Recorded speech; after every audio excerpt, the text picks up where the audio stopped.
Good evening, everyone. Let me call to order this meeting of the West Palm Beach City Commission. Today is Monday, July 20th, 2026, and the time is 5 p.m.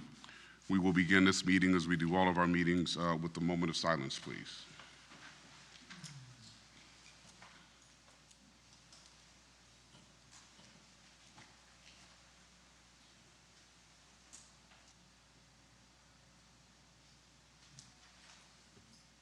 Mr. President, will you lead us in the Pledge of Allegiance?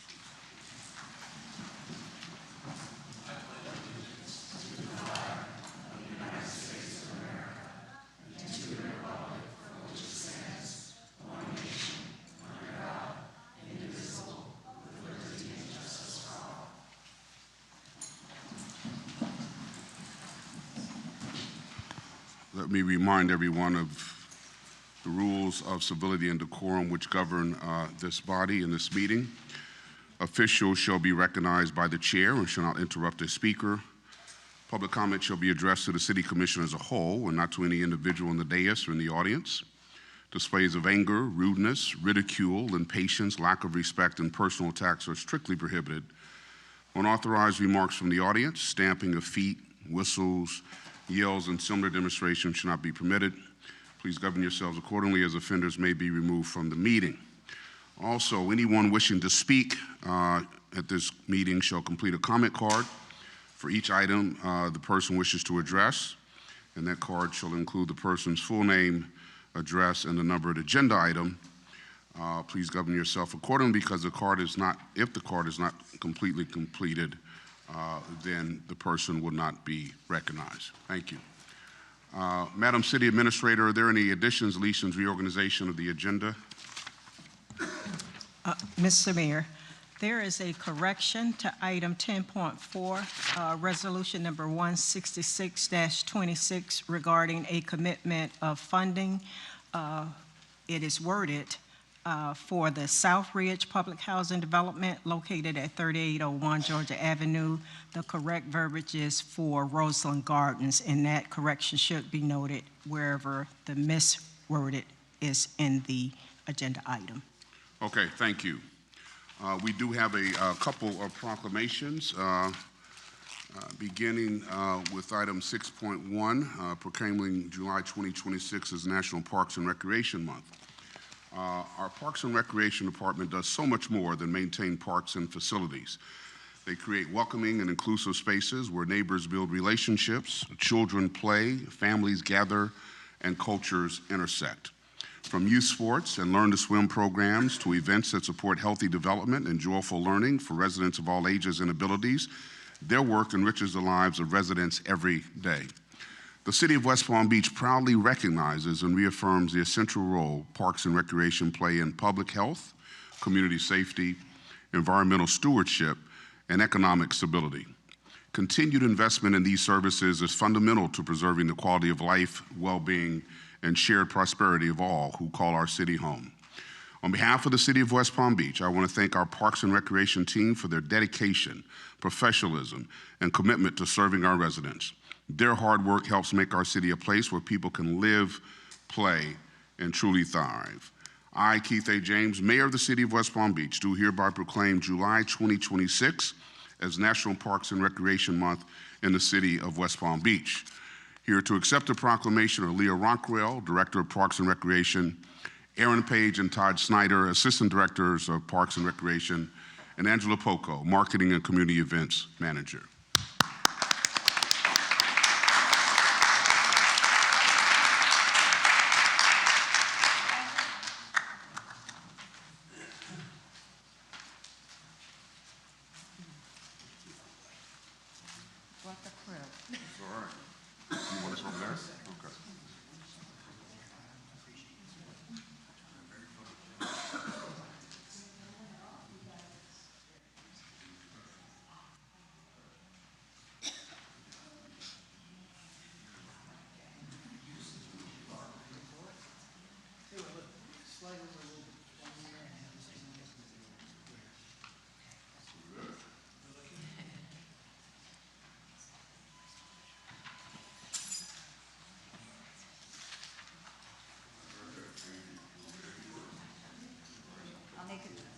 Short and sweet. That's all right. Take your time.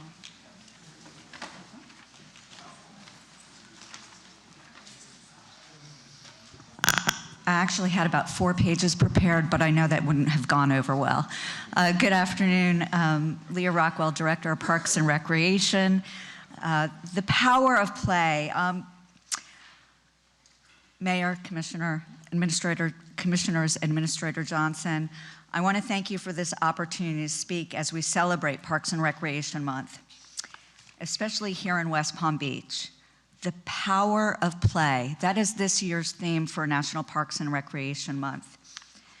The power of play speaks to how parks, programs, and public spaces shape people and communities. Play builds confidence, leadership, and connection.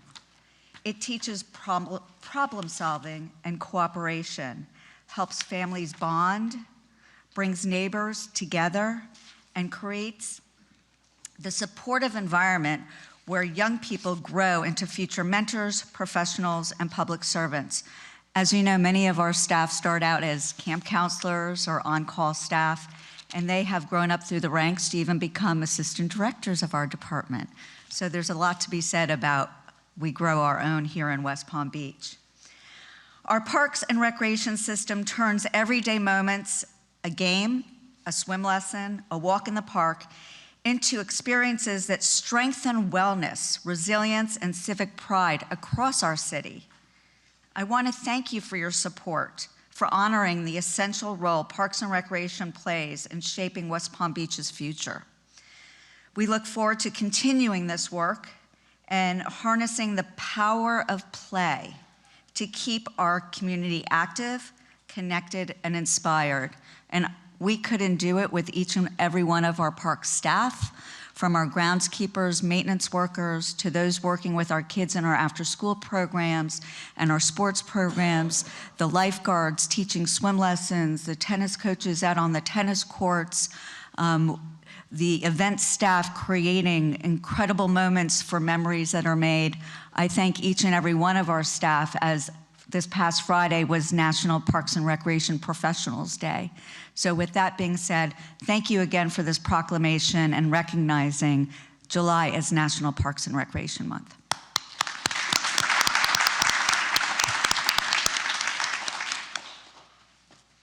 Now tonight I'm also honored to recognize the extraordinary talent, craftsmanship, and dedication of 11 welding students from Palm Beach State College. In celebration of America's 250th anniversary, these students created something truly remarkable. Their eagle sculpture, Forged Freedom, is a powerful tribute to the strength, sacrifice, perseverance, and freedom that define the American spirit. Over the course of more than 3 weeks and approximately 350 hours, the team transformed a raw metal into a stunning work of art, standing 7 feet 7 inches tall, spanning nearly 6 feet wide, and weighing 325 pounds. Using plasma cutting and MIG welding, they demonstrated exceptional technical skill, creativity, teamwork, and pride in their craft. Their work proudly represented Palm Beach State College in the Florida Department of Education statewide welding and fabrication competition, where Forged Freedom earned the People's Choice Award in the Florida College System category. What makes this sculpture especially meaningful is the story it tells.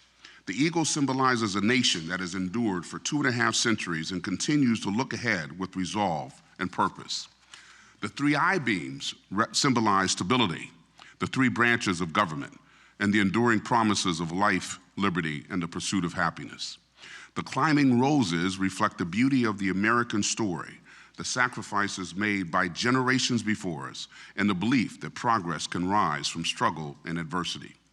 This remarkable achievement would not have been possible without the guidance and leadership of the faculty who mentored these students and helped bring this ambitious vision to life. Since opening its doors in West Palm Beach in 1933 as Palm Beach Junior College with just 41 students, Palm Beach State College has grown into an institution serving more than 40,000 students across 5 campuses and online. Through programs in welding, electrical work, HVAC, plumbing, carpentry, and apprenticeships, Palm Beach State College continues to prepare the skilled workforce that builds, maintains, and strengthens the infrastructure of our communities rely on every day. On behalf of the City of West Palm Beach, I congratulate these outstanding students, their instructors, and Palm Beach State College on this well-deserved recognition. Your achievement is a testament to the power of hands-on learning, civic pride, and career and technical education, and your tribute to America's 250th anniversary will inspire our community for years to come. And I'm pleased to share that Forge Freedom will be on temporary public display in the city with the exhibit location to be announced soon.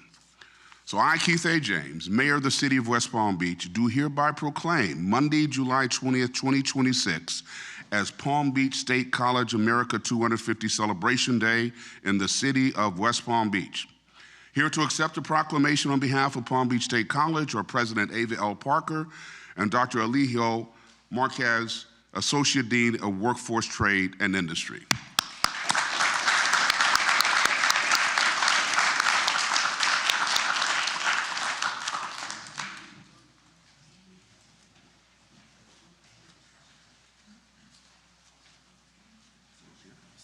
Say it again? Okay.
Good afternoon, Major James, commissioners, community partners, and friends of Palm Beach State College. First, thank you for this recognition for giving our students the opportunity to share Forge Freedom with the community at 4th on Flagler. It means a lot to our college and especially to these students to have their work seen and celebrated in such a meaningful way. Your support not only honors this remarkable work, it shines a spotlight on the power of education, craftsmanship, and student achievement right here in West Palm Beach. What you heard in the proclamation is impressive on paper, 350 hours, 325 pounds of steel, but what really stands out is the heart behind it. This team of 11 students showed up day after day, worked together, solved problems, and turned an idea into something powerful. To our students, Gabriel, Elijah, Jaden, Timothy, Kebert, Michael, Connor, Volodymyr, Dejane, Dilijana, and Janae, we are incredibly proud of you.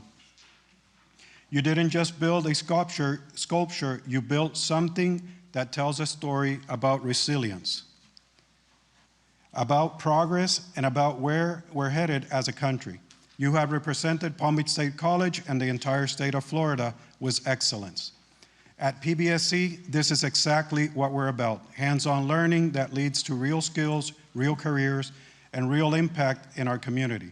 The work happening in our welding labs and across our trade programs is helping build the future, literally.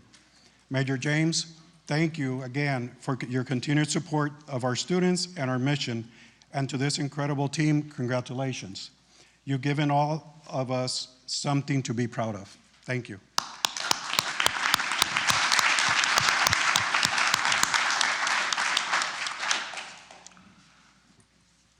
Thank you again. Now it's my turn to be on the receiving end of something. Item 7.1, I believe we got a check that I'm going to come receive from Representative Javante Edmonds and Senator Mac Bernard for the West Palm Beach Membrane Pilot Testing Project. Do you all want to say something first before I get the money? Yes, please. Okay, Mr. all right, Mayor. that's fine, okay.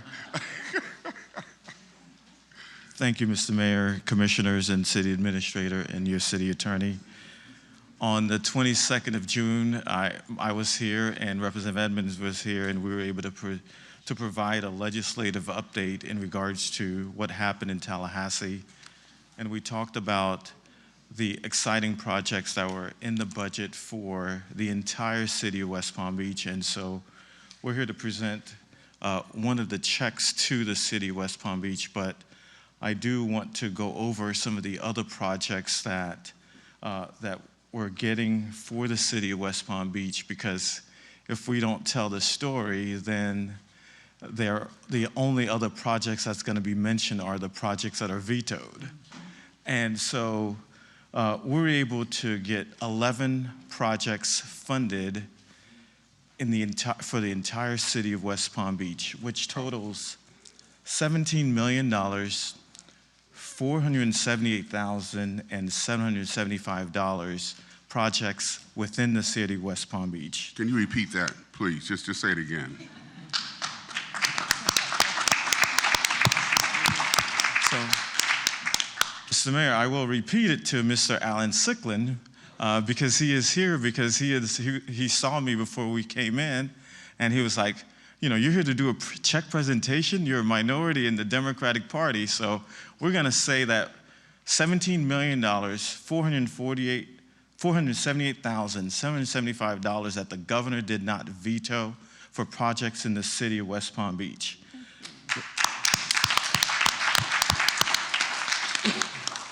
The first project, the Boys and Girls Club Teen Workforce Readiness Center. We received $1.5 million for that project. Roosevelt Elementary School Program Enhancement, $440,000. The Palm Beach County Australian Avenue Drainage Improvement Project that Commissioner Ward, and you've worked on this before, we received $2 million for that project. The YMCA of the Palm Beaches Community Center, $1.5 million. The Cox Science Center and Aquarium Expansion, $3 million. The Youth Center at the Lord's Place, $500,000. The West Palm Beach Fire Department Hazardous Materials Emergency Response Package for $163,275. And the West Palm Beach Okeechobee Rail Safety, which is the Fern Street crossing, $3 million. The downtown West Palm Beach signalization upgrades, which is the phase 3, we received $3 million for that project. And the Palm Beach Atlantic University Public Center, we received $2 million. And Representative Edmonds will present the check for the membrane pilot program. And before he does that, I want to thank the senators, Senator Harrell, Senator Berman, Senator Polsky, for their work for the city of West Palm Beach, and also the state representatives who worked on behalf of the entire delegation, but also for West Palm Beach. And there are Representative Weinberger, Representative Snyder, Representative Edmonds, who's here, Representative Emily Gregory, Representative Ann Gerwig, Representative Tendridge, Representative Long, who's our newest member, Peggy Gossett-Seidman, and Representative Skidmore. So we're really happy about bringing these exciting projects to the city of West Palm Beach, and now we'll bring Representative Edmonds to present the check. Before you leave, Senator Bernard, let me publicly thank you. You know, teamwork makes the dream work, and so I know you led the charge, certainly from the Senate, Representative Edmonds from the House side, but you had to reach across the aisle on behalf of our city. So I thank both of you publicly for the leadership that you demonstrated to bring home such significant accomplishments, fiscal returns from Tallahassee. Thank you.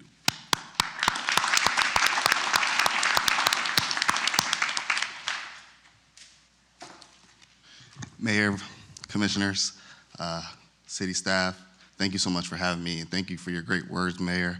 As you said, this is truly a team effort, and I got to recognize my Senate sponsor who just spoke. Senator Bernard is one of the most experienced legislators that we have here in Palm Beach County, so it's always an honor and pleasure to work with him. So we're very thankful to be here today. With me is my district aide, Kiana Kelly. Also representing Representative Gregory's office is Tom. You want to raise your hand?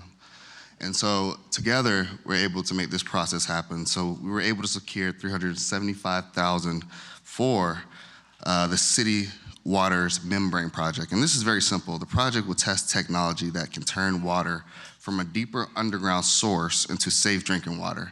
And this is going to help our community have cleaner, stronger, and more reliable water for the future. So the 100,000 residents here in West Palm Beach can have safe and clean water. So again, this is thanks to our legislative delegation, the members in the House and the Senate. So I would welcome you all to join us for a picture with the check. And again, thank you so much.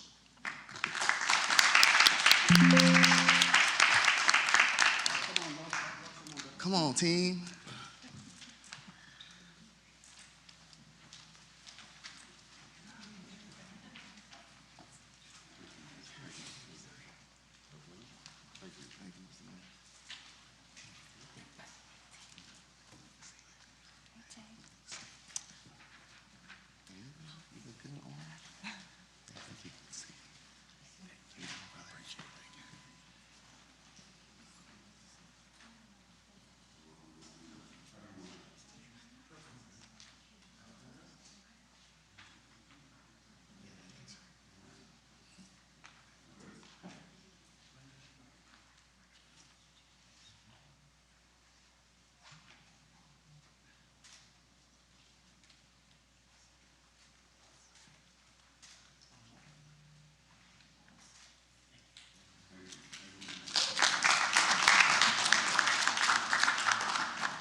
Again, that's a lot of bacon that came home from Tallahassee.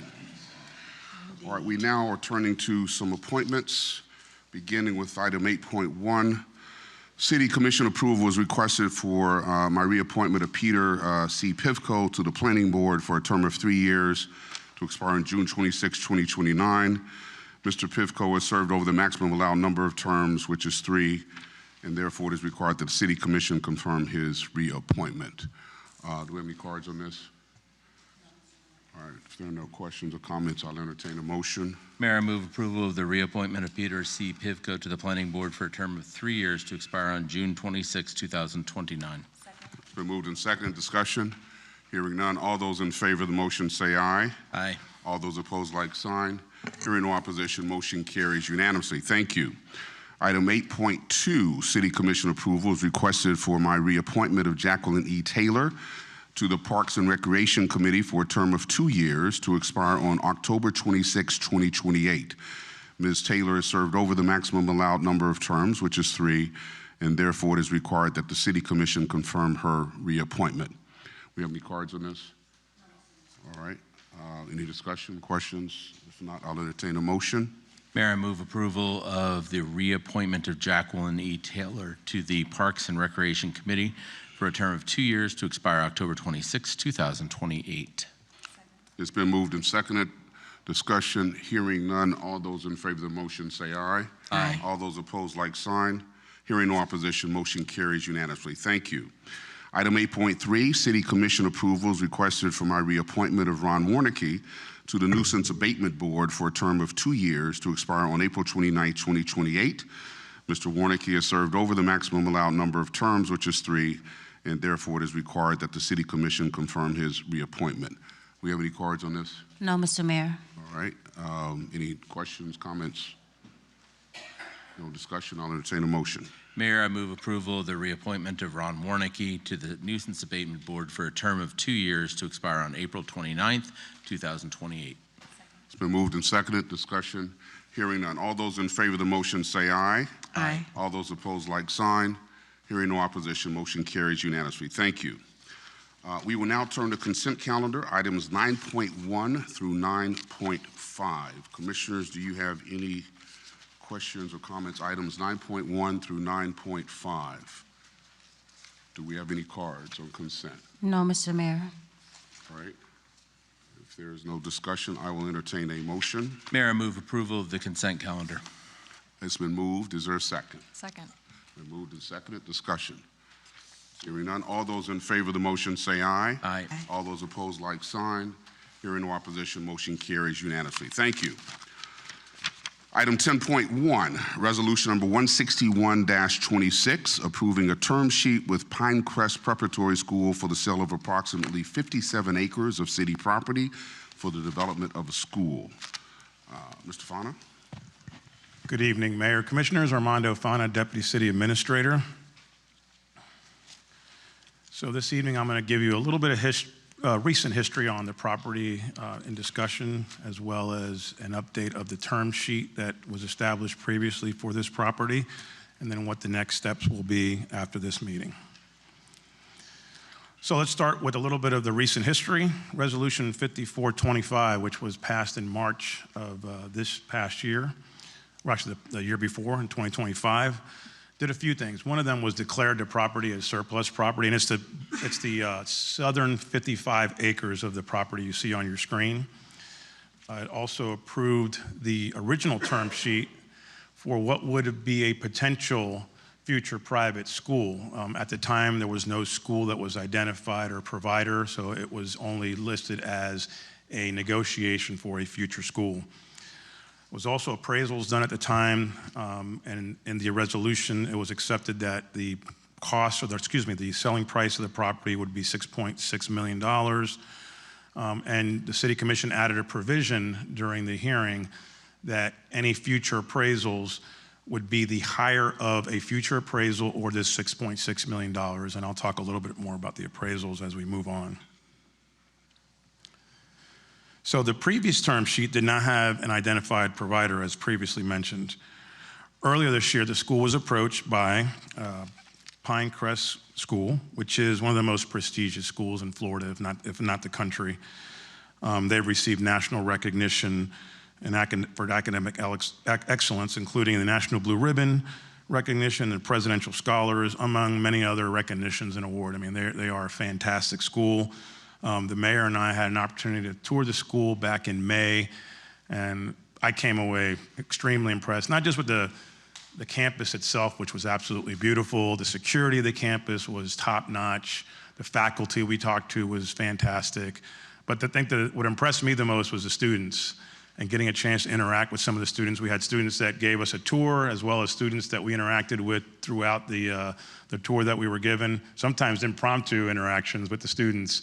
And just incredibly impressive facility, how you interacted with the students. I mean, if we could replicate that type of education throughout the country, I think we'd be a much better country for it. So we are looking at a top-notch school and a fantastic opportunity for this city to be able to have this type of school and attract the school to the city. So let's talk a little bit about the new term sheet. As I mentioned, we had a previous term sheet. In essence, what we're doing now is having a direct term sheet with Pinecrest School, which allows for the development or the negotiations for a final sales contract for the development of pre-kindergarten through 12th grade school, and that property would be use restricted for that use. Protection of existing and future well field areas that are on the north side of the property. So you have the 55, 57 acres on the south end. The north end, we have some existing well fields and potentially future well fields. That area would be protected. They're also, the Pinecrest is offered to also help us with the access to those well fields. Right now, just as a kind of a dirt road, circular access on that property. They've offered to help build better access to our well fields. There will also be a contribution of $1.5 million for a future pump station or a similar facility that would not only help with the school, but also water pressure in the surrounding area.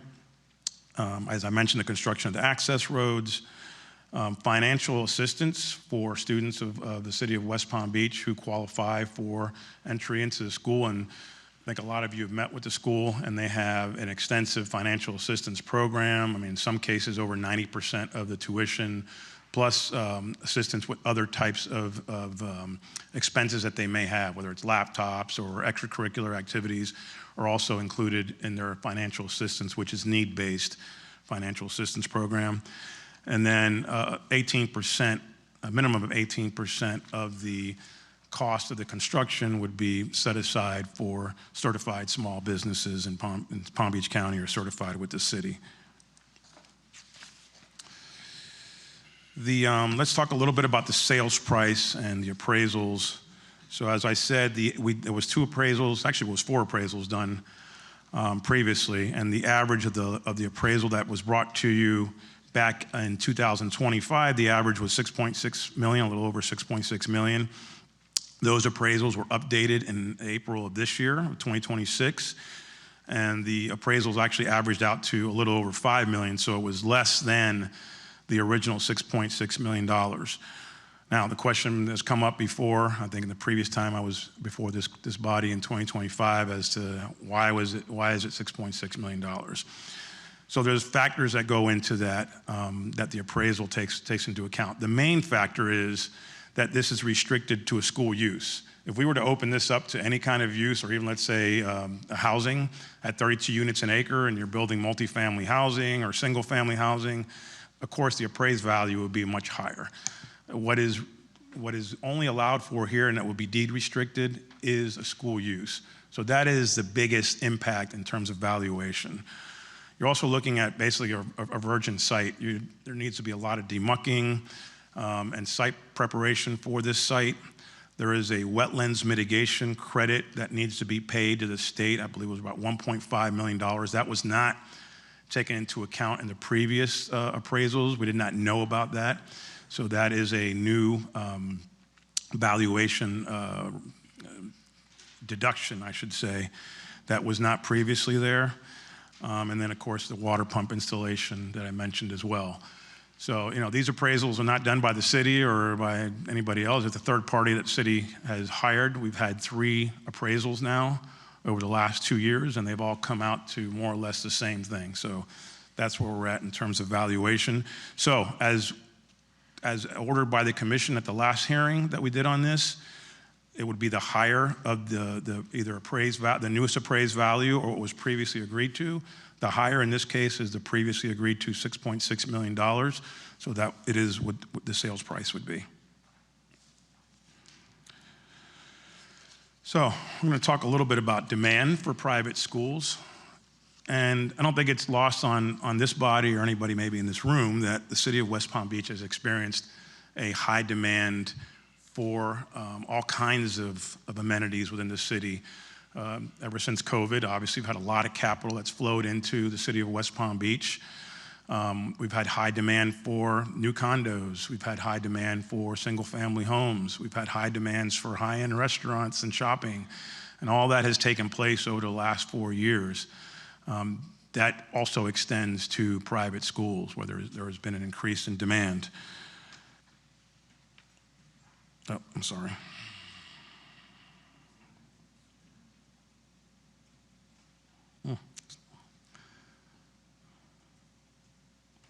There we go. Apologize. So 2025 study that was done by the Concord Group showed that by 2030, Palm Beach County would require an additional 3,000 additional Tier 1 private school seats. And that is not including what already was either under construction or planned to be under construction. And a Tier 1 private school is generally for households that are over $400,000 a year. So it's upper income households, which is a lot of what the influx has been over the last few years of the households that are coming in from the Northeast and other parts of the country. So there's been a lot of articles written over the last couple of years regarding that demand. And most of it is driven by in-migration, but there's also demand for private schools because of the state's voucher program as well, which allows for the use of vouchers for private schools, particularly with some of the religious institutions. So there's just all around been an increase in demand for private schools, and there's no sign that that's really going to wane anytime soon. I believe like right now we're in a deficit of close to 600 seats just at the moment without anything being constructed. So the demand exists and will likely continue to exist as long as we have Vanderbilt coming in, Cleveland Clinic, all these institutions that are bringing in high-paying jobs and high net worth households. So where are we now? This is a term sheet. So what happens now is if you approve the term sheet, the Pinecrest School will continue on their due diligence on the property. We've only had discussions for maybe about 2 months now, if that. So there's still some due diligence that needs to be done on their end. The area needs to be rezoned as well. We'd have to do a future land use amendment and rezoning, so that's going to take some time. We would come back to this body with a final sales agreement that would lay out the final terms and conditions, including the price and everything I've mentioned in the term sheet. Some minor things may change as we go along, but for the most part, what's in the term sheet will be what comes back to you. We've also been working for a while on a grant agreement with the school district for Roosevelt Elementary. So the proceeds of the funds that we get from this project would hopefully be funneled to a public school, in this case Roosevelt Elementary. Actually, you just heard Roosevelt Elementary received an award from the state to help improve academic and the physical school itself. And so we've been negotiating on what those terms and conditions look like, and I would bring that before this, or somebody would bring that before this body over the next couple of months in terms of that term sheet with the school district, which will lay out what the performance standards are and the proceeds that were going to be used from this, the sale of this property. And so we expect the closing would take place somewhere around the first quarter of next year, and finalizing that. And we do have a lot of folks here from Pinecrest, and thank you for coming all the way from Broward to be here. But if you have any questions, I'll be happy to entertain questions at this time. And we have the folks from Pinecrest who can also answer questions. Questions for Mr. Fauna, and then I want to see if some folks from Pinecrest would like to speak as well. President Faduzzi. Thank you, Mayor. I just have a couple questions. Is this parcel a single parcel, or are there multiple parcels? Do you know? So right now it's a single parcel. We would the bottom 57 acres or so would be carved out for this particular purpose, and then we would retain ownership of the rest. Okay, follow up, Mayor. Yes. And would that entire 57 acres be subject to the deed restriction of school use only? Yes. And we've had some discussions of the potential. There is still an additional, I can't remember how many acres, I want to say maybe 15, 20 acres that are to the west on that same bottom corridor. That could be a potential for a future multifamily project to house the faculty of the school, or potentially even students maybe, but we're not there yet. We'd have to come back for that. We haven't really discussed any potential details of that, but that again would be use restricted for that use if it came back, for that use and for the school. And final question. Yes. Is the deed restriction in perpetuity? We have not determined that, but it would probably be like a 90-year or in perpetuity. Thank you. So. Commissioner Ward. Thank you. So I understand, looking at the LOI, that there's the inspection period for 90 days, and I assume that's before we enter into a purchase and sale agreement? Correct. All right. We anticipate it won't take 90 days, but we're giving them the max time to do their due diligence. All right, I just want to point out, there's a typo there. It says purchase and sale, 90 days within the purchase and sale, not the term sheet, and so I feel like that should be corrected. It's on page 3, Kimberly. And follow-up? Yes. The construction period, talk to me about why it's 5 years commencement for construction and another 5 years to complete, because I know that there's built-in phases, but we provide for the phases. So 5 years to start seems like a long time, and then 5 years to then get construction underway and developed, at least for that first phase, seems like a very long time. Yeah, I mean, we're trying to build in as much flexibility as possible. I mean, we look at the golf course that we had, that took a few years to get developed. But I'll let, if somebody from Pinecrest could come up maybe and speak to the time frame.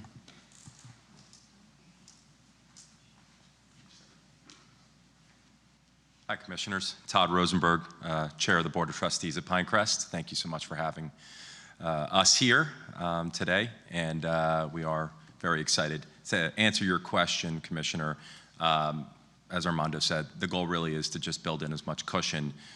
We have no expectation that it should take anywhere near that long for us to be able to break ground. It's our intention to get moving as efficiently and as quickly as possible, work with the Commission to get proper zoning, site plan in place, and commence construction. We're moving full speed even while we work with you guys on the formalities of the LOI and the PSA. Thank you. Do you have a follow-up? I do, and it's not necessarily to pressure you, and I appreciate it. And obviously, this is very exciting. I hear so many things, and I wish I had been able to visit the school before you guys went into a summer session. But I just feel like 5 years, if our PSA is contingent upon us rezoning, and 5 years to then get everything together to then start construction, another 5 years to construct. I can understand maybe the 5 years of construction. And I can slightly understand that. I just feel like 5 years to get to that point gives too much cushion. And I was just assuming, given you're talking about the need at 2030 of another 3,000 seats, I think it would be more appropriate to have a 2 to 3 year period versus 10 years total.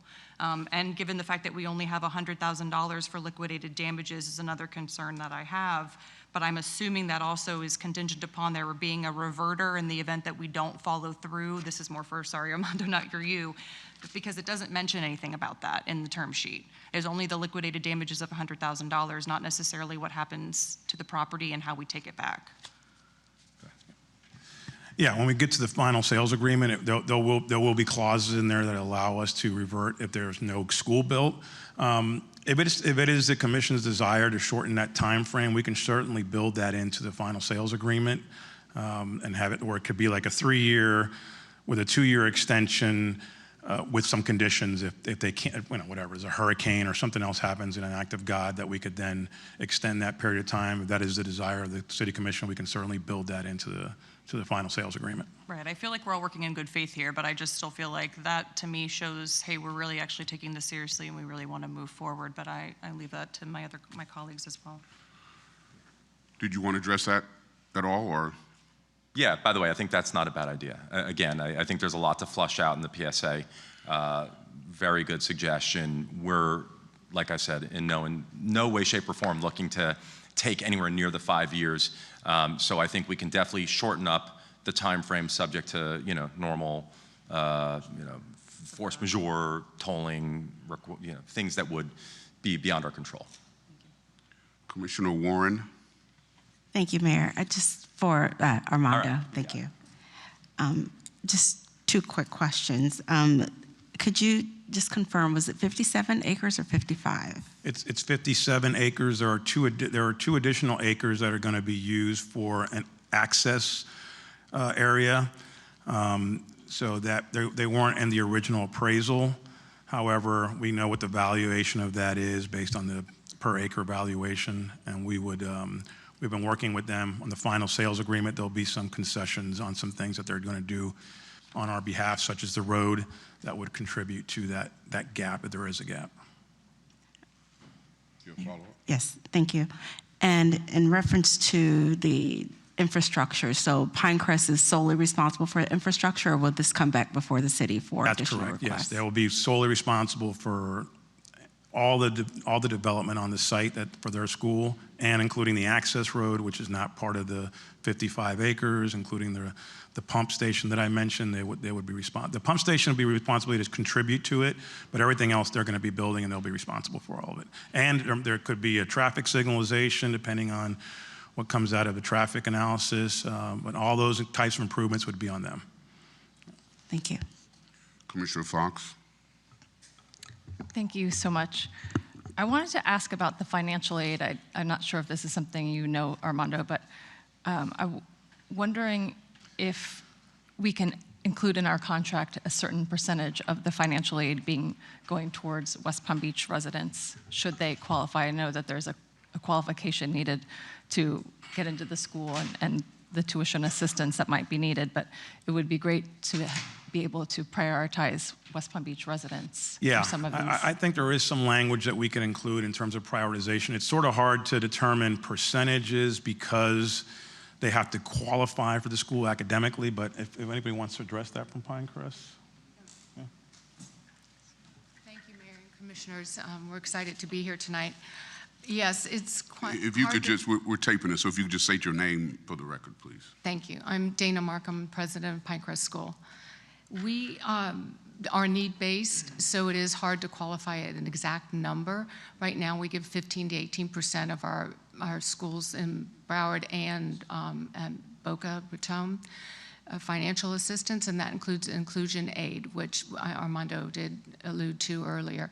It's not only the tuition, it's all the extras that the students need to really fully embrace the life of the school.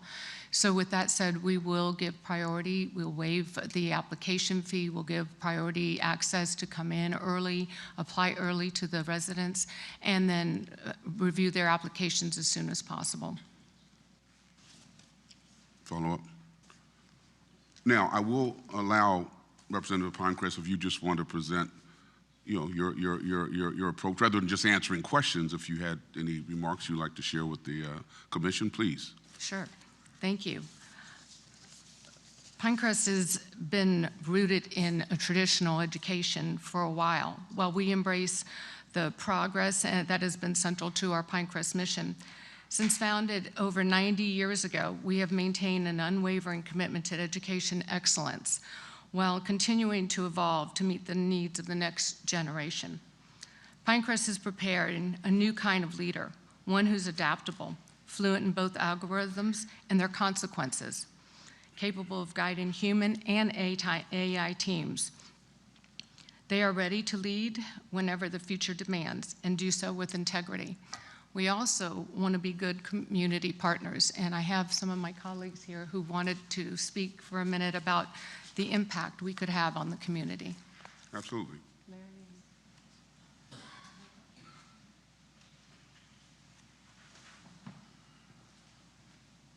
Good evening.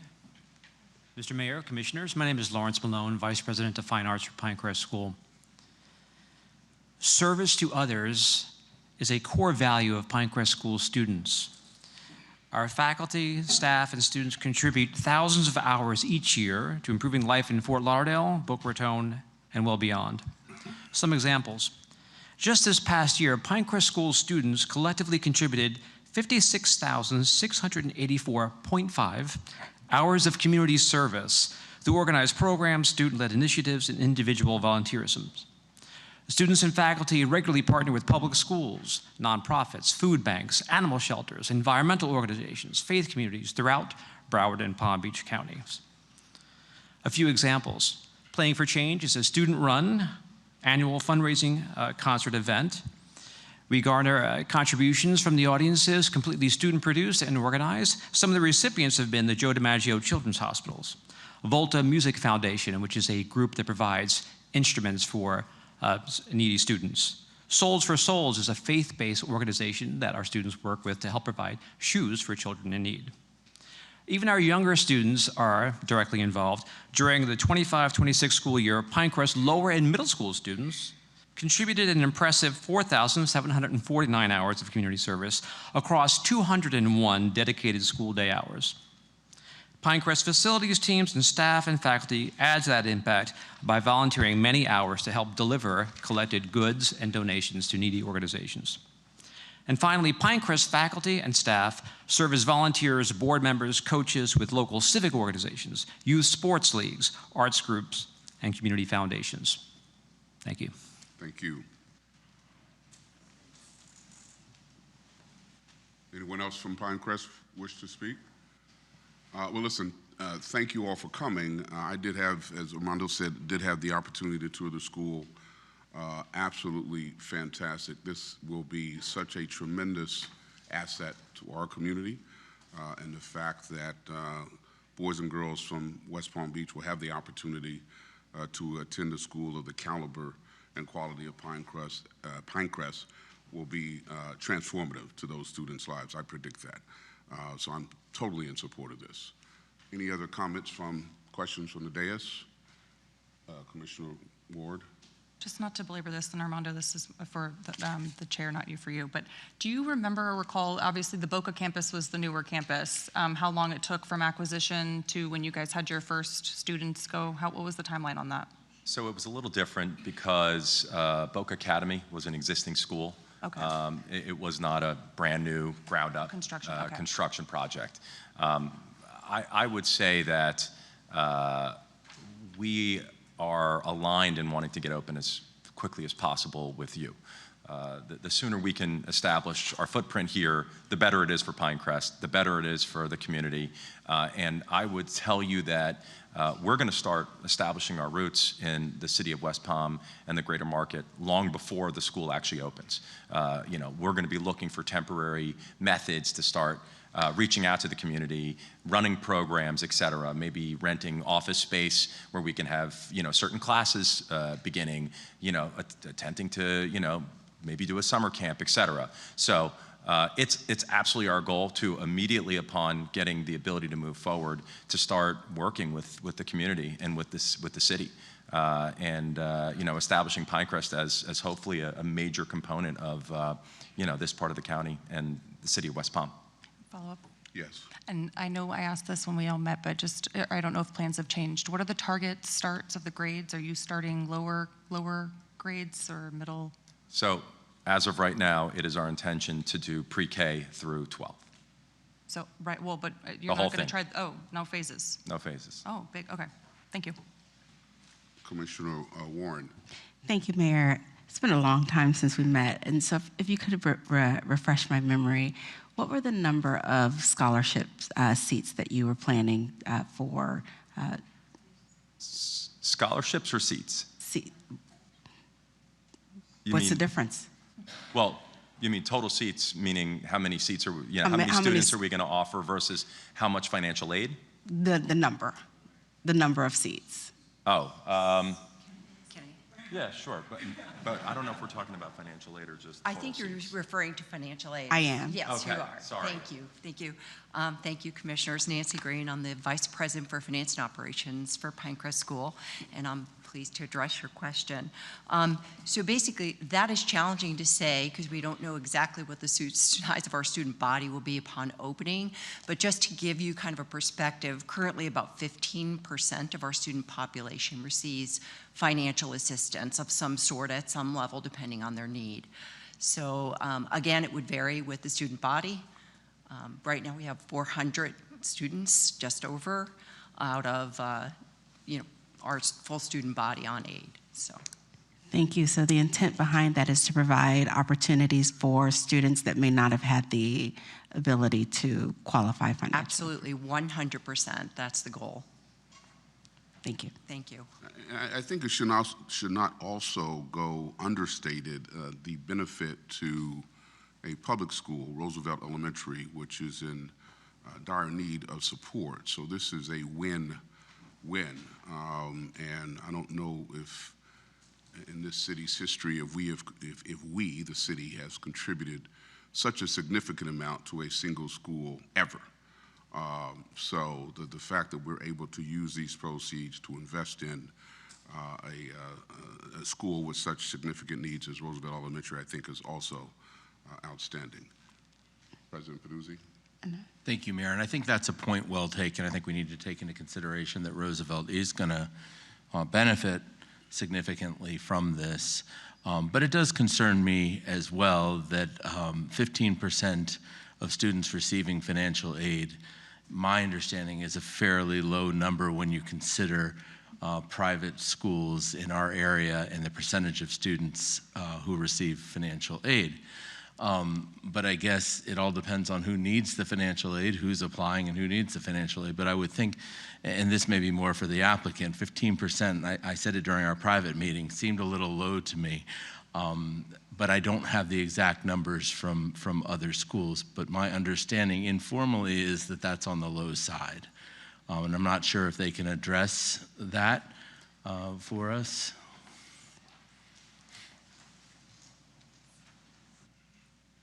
Thank you. Yes. Again, I think your observation is exactly right. It depends on the population that's applying. Our rate is significantly higher around the Fort Lauderdale area than it is around the Boca area.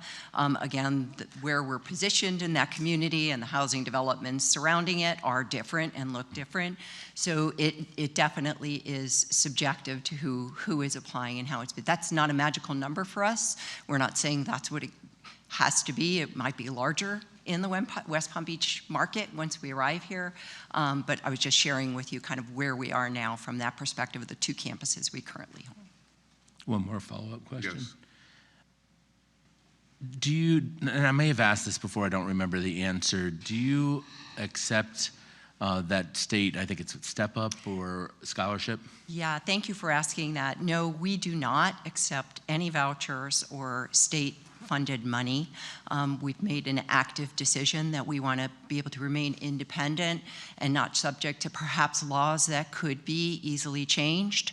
And so we are fully independent. Thank you. Commissioner Sylvester?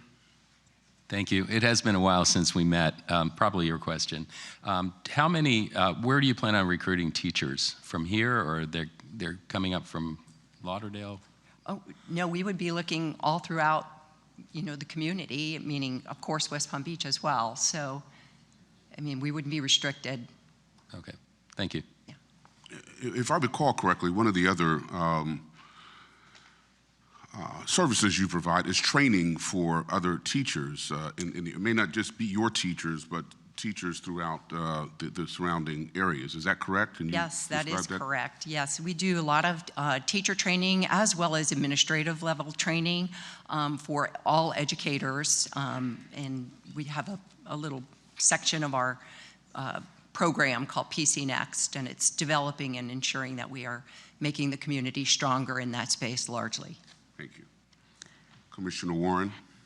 And maybe this is for Armando again, and if you could just help me understand how the proceeds will benefit Roosevelt Elementary School. I don't know if you went into very much detail about that. Yeah, so we still haven't finalized negotiations, but the majority of the dollars would go towards academic performance initiatives. So some of it would go to physical improvements. The state has also contributed some funding. Related Ross's foundation has also committed some dollars to the physical. We would be focused more on the academic part of it, and so we're working through the final grant agreement and what that looks like in terms of performance increases, but we're really close, and I hope to bring that to the commission within the next 30 to 60 days. And that'll be subject to commission approval? Absolutely, yeah. It's a grant agreement, so it'll be subject to your approval. Okay, do we have any cards on this? No, I'm sorry, you said another question? Yes, another question, Mayor. I'm fully in support of this. I think that it is great that we bring another private school to the area. I think that having those choices for our residents and to attract business to our area is essential. But this might be for the applicant too. 57 acres is a large piece of land. And remind me, have we, is there, it's a deed restriction that we're talking about here for school use. So right now the land is not encumbered with any restrictions for school use. It's only when we enter this agreement? Well, right now the land is zoned only for utilities. So we'd have to, that's why we have to go through the rezoning process. No, it's not encumbered, it's city-owned property for utility use. We would have, with this bottom southern 55 acres would then go through the process for zoning, and within after we agree on the final terms and conditions for the purchase agreement, that would include then a deed restriction on those 55 acres, which will no longer be ours, we'll be selling it, but on those 55 acres would be a deed restriction that would be only for school use. So currently there's it's zoned for utilities. Are Right. we currently You couldn't build anything on it right now. I'm sorry? You couldn't build anything on it right now, right? Right. Has it ever been used for utility operations or a water catchment or anything like that? It's a well field. That northern part of the property is a well field. There is nothing in the southern portion. Okay. And then the last question, I think it might be for the applicant. 57 acres is a lot of land, as I said before. How does this compare to other land that you have for the other two campuses in size? And how is it, do you need 57 acres? Do you need the whole 57 acres? Yeah, so we've been looking at this for many years now. And what we modeled this campus after, which we're hoping is going to be the next iteration of what Pinecrest has built over the past 90 years in an even better version, utilized all 50-something acres in Fort Lauderdale. And we've run out of room. What happens is, we want to create not just a traditional school that's multi-level and indoors, but an incredible campus, a place that everyone can be really proud of. And that includes also offering all the programming, sports, facilities that a school of Pinecrest caliber could offer. And that, in many cases, because of the fields, takes up a lot of land. And so at the end of the day, we're trying to be true to our brand and true to what Pinecrest has done and deliver the same quality of facility and infrastructure that we have in our other campuses. Boca Raton, for instance, we wish we had more land. We're now forced to start building within itself in order to expand for the demand that we've received in the market. I would also like to respond to another question with respect to the teachers. I think it's important to note that we're going to need a lot of teachers. We're going to need a lot of staff. We're going to need a lot of people working at this facility. It's going to create a lot of job opportunities for Palm Beach County and specifically the residents of the city of West Palm Beach. But in addition to that, we're going to be looking for teachers and people from all over the country that will eventually become residents here, and moving to this great community.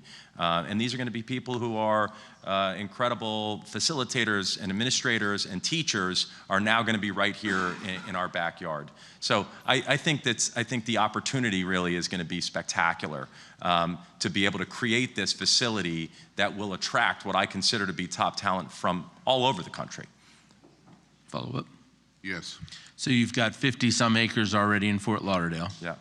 And you've got how much space is in Boca? Approximately. 26 acres. Okay.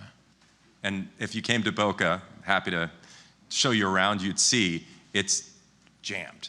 And we, like I said, have been trying to figure out for years how we can potentially expand and grow. And in reality, we just have to sort of, collapse and then become more efficient and go vertical again. I also want to make one other note.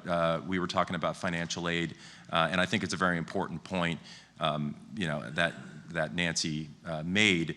But one of the things that I find interesting is that Pinecrest, on an annual basis, provides over $11 million of financial aid to the proportion of students that ultimately qualify. And like Pinecrest has always said, we want the community to be represented across the board. This is not just about people who make a lot of money or very wealthy households, but it's about everyone in the community and making sure that we have the capacity and the capability to provide financial aid to the students who qualify, whether they have the economic capacity or not. And so, at the end of the day, we're a non-for-profit. Our goal is to raise as much money as we can so that we can give that back and create the opportunity for everyone, no matter what their background is. Final follow-up? Yes. And the reason I ask about the space is 57 acres sounds like a lot to me, and we have to be, as a body, conscious or conscientious about, giving away city land to a private entity, albeit it's a not-for-profit. So, I asked you about that before. But, if you didn't need that much land, that land could potentially be utilized for something else that could provide tax revenue to the city. Because you as a not-for-profit, it's not going to be providing any tax revenue to the city, which is not the only thing that we look at, but it's certainly something. It's 57 acres, it's a lot of land. And we don't know what's going to happen, in the future with property taxes. And so that's why I ask. But I think you've demonstrated that the 56 acres is within the realm of what you need to do a world-class school with fields and things like that. I appreciate those that information, and I think it makes it a little easier for me. But that's what I was coming into this thinking. Do you need the full amount?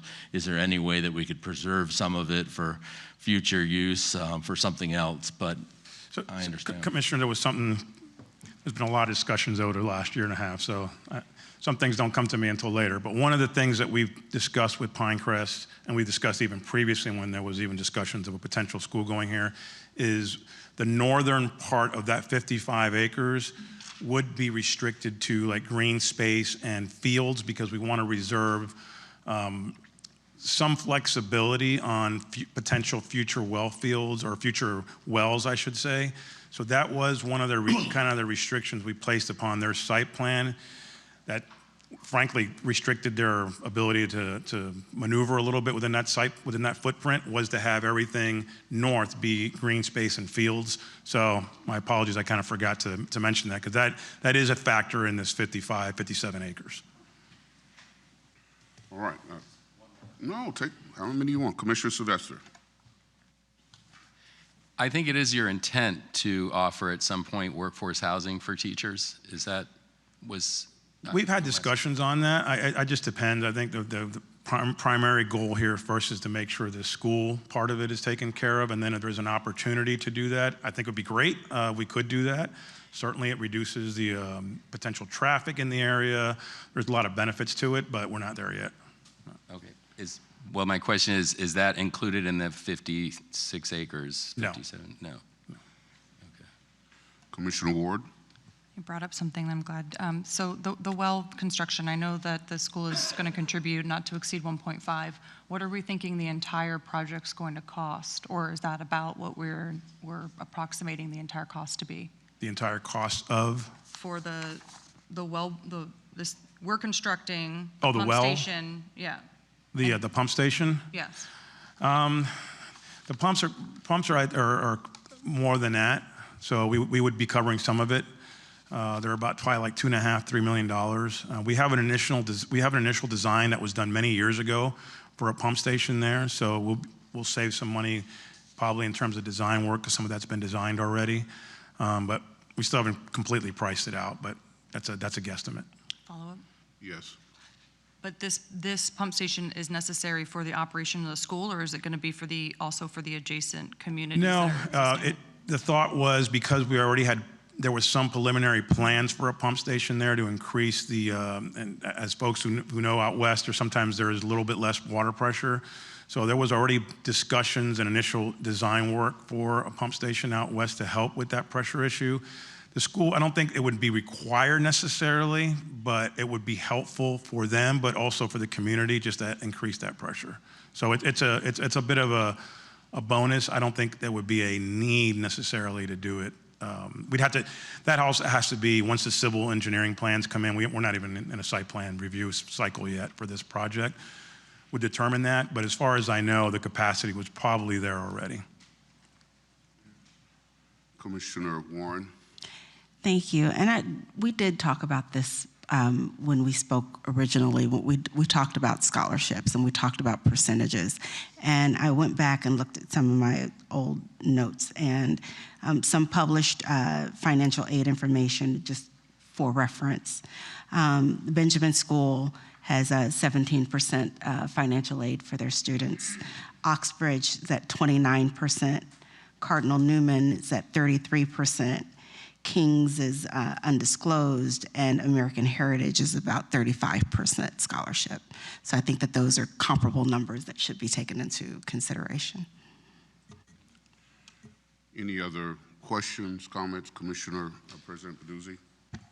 Thank you. I assume because of those well fields that the sale of this parcel will be subject to municipal utility easements. Will maintain those easements? Correct. And access to that land that we still need for utility? Yes, absolutely. Yeah, we'll have easements, and like I said, they're also helping with, actually helping us with access into that area. So, thank you.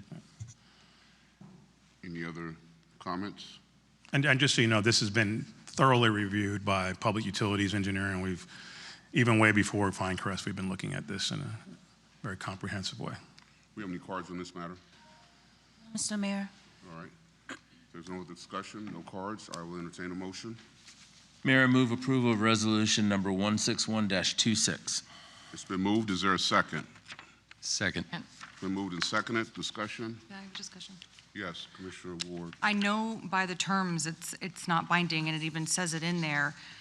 I just feel like I want to set the expectation, given that this is supposed to set an expectation, that I don't plan on voting for something if we have the 5 in the 5 years. I want something in there that actually discusses something other than $100,000 for liquidated damages, and that we have something more finite, and so and also a little bit more discussion. So I just say that to you, obviously, administrator, and to the school, just to set that expectation, because we're agreeing on this and moving forward with it, but I don't agree with that timeline, and so I have a hesitation. I'm for this, but I also have a hesitation of agreeing on something when I actually don't agree with all of the terms in here. No, So- understood. And as I said, this will come back to you in a final agreement. You'll have discussions before that, and there's still time. Yeah. Any other discussion on the motion? Hearing none. All those in favor of the motion say aye. Aye. All those opposed, like sign. Hearing no opposition, motion carries unanimously. Thank you. Okay, thank you. Go forth and do well, Pinecrest. We look forward to having you here. All right. Item 10.2, resolution number 162-26, approving a construction contract for the Howard Park Community Center replacement project in amount of $7,549,398.15 with Schiff Construction and Development, Inc. Ms. Rockwell. Good evening again, Mayor, Commissioners. Today I'm here to provide a brief update on the Howard Park Community Center replacement project. So the presentation, we're going to just quickly walk through the project history, design highlights, our bidding and contractor selection, and steps ahead towards a ribbon cutting. This project was included in the 2016 1-cent sales tax project list. So in 2022, the commission selected the architect and design. The architect is Alfonso Hernandez. And in 2024, Sibile Welter, or that's Cantel, sorry, brought before you the Face of the City approval, which included the integrated public art, so we could finalize the construction designs. And you can see here on the screen where Howard Park is. It sits along Parker Avenue, just south of Okeechobee. Now, the new community center will be built just west of the existing facility, keeping strong connections to the park and improving access to the recreation amenities. The rectangle on the top of your screen is the existing facility, and the larger rectangle to the bottom of your screen is the location of the new community center, which will sit along Parker Avenue. So this is a view, which many of you have seen already, of the community center from Parker Avenue. The design features a modern, welcoming structure with improved accessibility, natural light, flexible interior space. The exterior enhancements along Parker Avenue will create a stronger presence and an inviting entry. So right now the community center is set back in the park. You don't even know it's there unless you're familiar with the center itself. Here is an east view. So if you are sitting in the park looking west towards Parker, this is the backside of the community center. If you are over by the playground or the pavilion that exists in the park, facing southeast, from a southeast view to the north, this is what the facility will look like. And so the existing 1960s building, which is now the community center, will be transformed into an open-air pavilion, preserving the character while adding a versatile outdoor space for programs and community events. So the building is very unique, and we didn't want to just knock it down. We thought we should try and save it. The inside infrastructure, the roof structure, the ceiling structure was just magnificent with its beams. So we are going to be gutting the existing building, expanding or improving the restrooms that sit on either side of the center to create park bathrooms. So after completing design work, we issued an invitation to bid. Shift Construction and Development submitted the lowest responsive bid and exceeded the small business participant requirements with 23%. Their total bid included the commercial kitchen, which we really wanted, and is just over $7.5 million.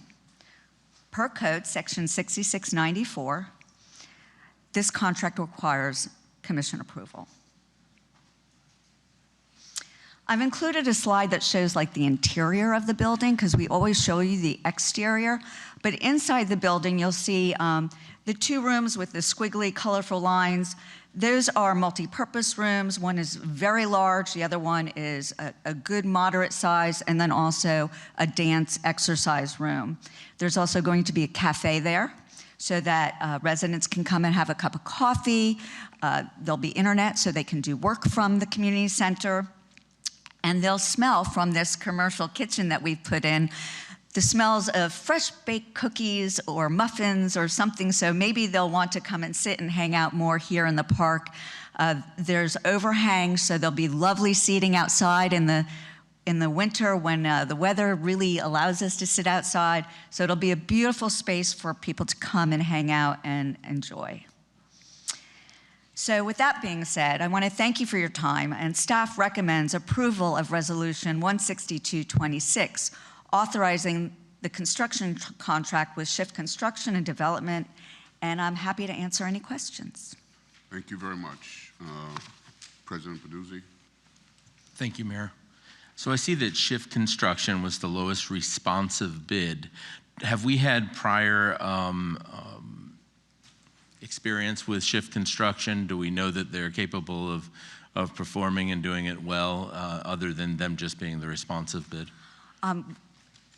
As far as I know, they have not done community center work for the city. However, they have an extensive background of doing community centers, public spaces, public buildings, as well as commercial buildings.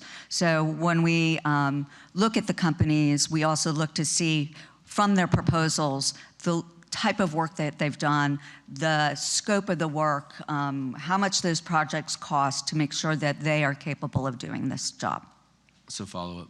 Yes. So if I started a construction company tomorrow and put in a bid, you'd be looking at me as having no experience and wouldn't be the lowest responsive bid probably, right? So you are looking at their background qualifications and all that to decide whether they're minimally qualified. Yes, President Peduzzi, you would not qualify for this job, I'm sorry. Would not. Any other, Commissioner Ward? Thank you. Because you mentioned the commercial kitchen, I know this is very specific, but I'm obviously dealing with Coleman Park and touring there. Is that the similar type of kitchen? Or are you doing no, the kitchen at Coleman Park is a prep kitchen. It's not a commercial kitchen. It has warming capabilities, but not full cooking capabilities. Follow-up? Yes. So what was the rationale behind creating a commercial the need for a commercial kitchen in Howard? Because the intent was to have a cafe at Howard Park for people to come and families to come and have breakfast while they're playing on the playground or while there might be a kids program going on in the morning. It was during a time that the design was being done when people needed to get out of their homes because more people were working from home, and that they wanted spaces like a Starbucks where you could sit and work from, and we thought, wouldn't it be nice if they worked from the community center at Howard Park, and that was something that the community had asked for. Thank you. Commissioner Sylvester and then Commissioner Fox. Thank you. Could you go back to the slide with where it had Shift Construction, that slide? Okay. Here's my question. The 23% small business participation, can you speak a little bit more on that? I'm going to actually have Frank Hayden from our Small Business Department to come up. Thank you very much. Mr. Mayor, Mr. President, Commissioners, my name is Frank Hayden. I'm the Director of the Office of Small Business. Commissioner, your question in terms of the 23% proposed by this contractor, and that is being met by those SBE firms which are certified by either Palm Beach County, the City of West Palm Beach, or the school district, if that firm is within Palm Beach County. And so based on those percentages, that's how we came up to the 23 or the 21% that they're proposing. Yes. So can I ask who are the 23%? Like what Off the top of company my makes- head, sir, I don't know who the proposers were that they submitted there. So we're sure they're local, is what I'm saying. Yeah, well, we are sure that they are certified by either the city or the county or the school district, and those certified by the school district must be housed in Palm Beach County. So I'm sure that those firms met that criteria, because otherwise they wouldn't have got credit for them. Thank you. You're welcome. Commissioner Fox? Thank you. My question was, let's see, so this is being funded through the 1 cent sales tax. And my question is, how much money did we have set aside for this project? I guess back to Commissioner Peduzzi's question, wondering if there's any protections in place to address anything that was like a cost overrun or a delay, because it's a team that we haven't worked with before, and I imagine that we only have a limited amount of sales tax dollars to work with here. So we were really surprised when the bids came in, and we had $8.3 million to work with, and it came in at 7.5 with the ad alternate of the kitchen. Okay, great, thank you. Follow up? Yes. Can you talk a little bit about the construction work in the park and anything that will be impacted in terms of, the other things that are in the park, the other programs, the other parts of the area that might be closed down for construction, and just communicating with the public to make sure that we let them know how long this is going to take, and what might be a detour that they have to take if they're going to the tennis center or something else. So the construction will happen in that area where the existing community center is and where the shuffleboard courts currently exist. So those will be demolished there. The playground, the dog park, the existing picnic pavilion will not be affected. We're in the process of ensuring that the restrooms over by the ball fields are going to be open and operational. So when we do have to shut down the park restrooms that are currently over by the shuffleboard court, we'll have restrooms over by the softball field. Tennis will not be affected at all. They have their own parking lot that's off of Lake. So we don't really see a huge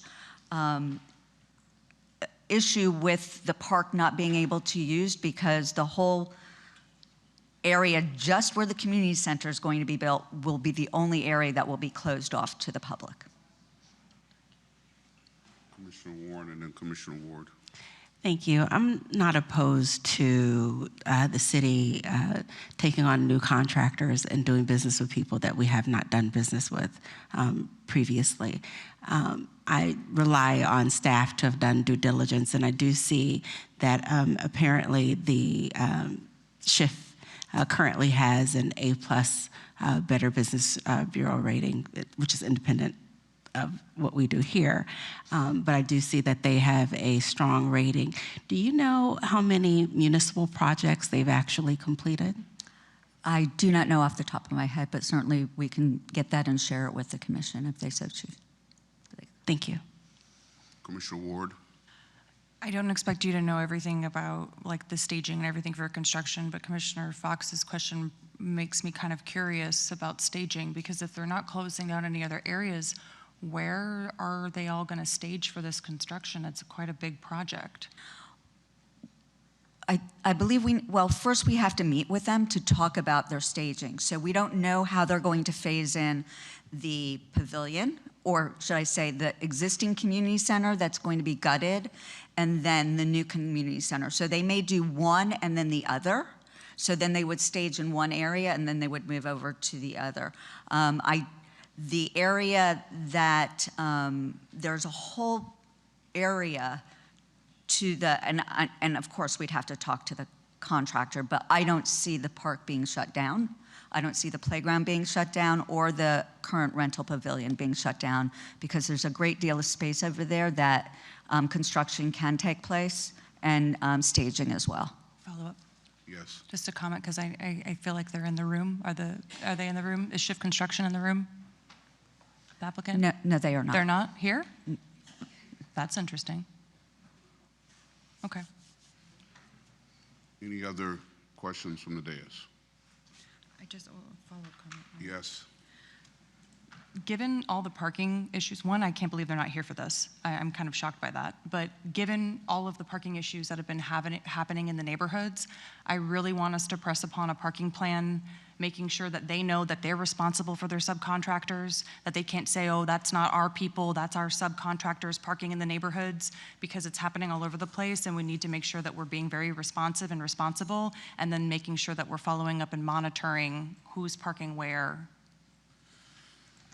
Armando Fana, Assistant City Administrator. So I'm glad you brought that up, because actually we are going through a pretty extensive internal process right now, reviewing the construction management plans to have a more teeth in the enforcement and more ability to monitor that.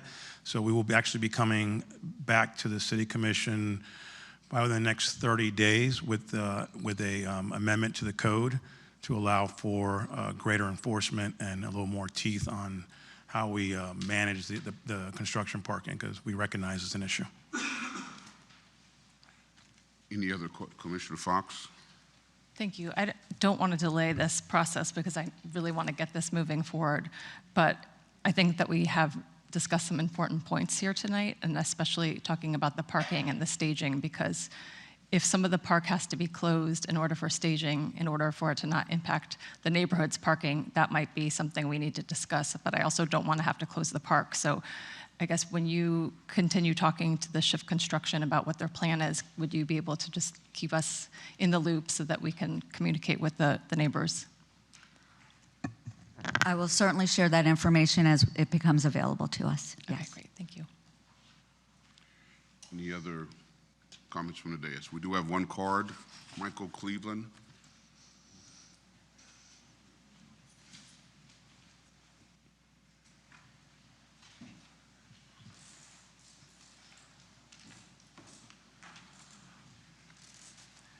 Yes, good evening. Thank you, Mayor, Commissioners, staff. I only have one simple request.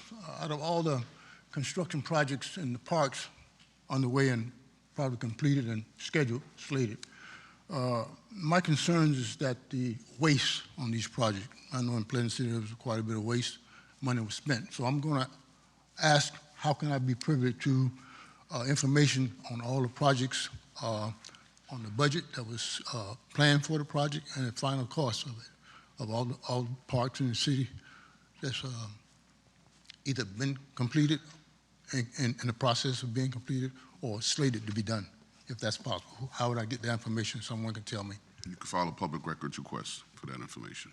To what department? You could file a public records request for that information. Okay. All right. Any other discussion? If not, I'll entertain a motion. Mayor, I move to approve resolution number 162-26. It's been moved. Is there a second? Second. It's been moved and seconded. Discussion.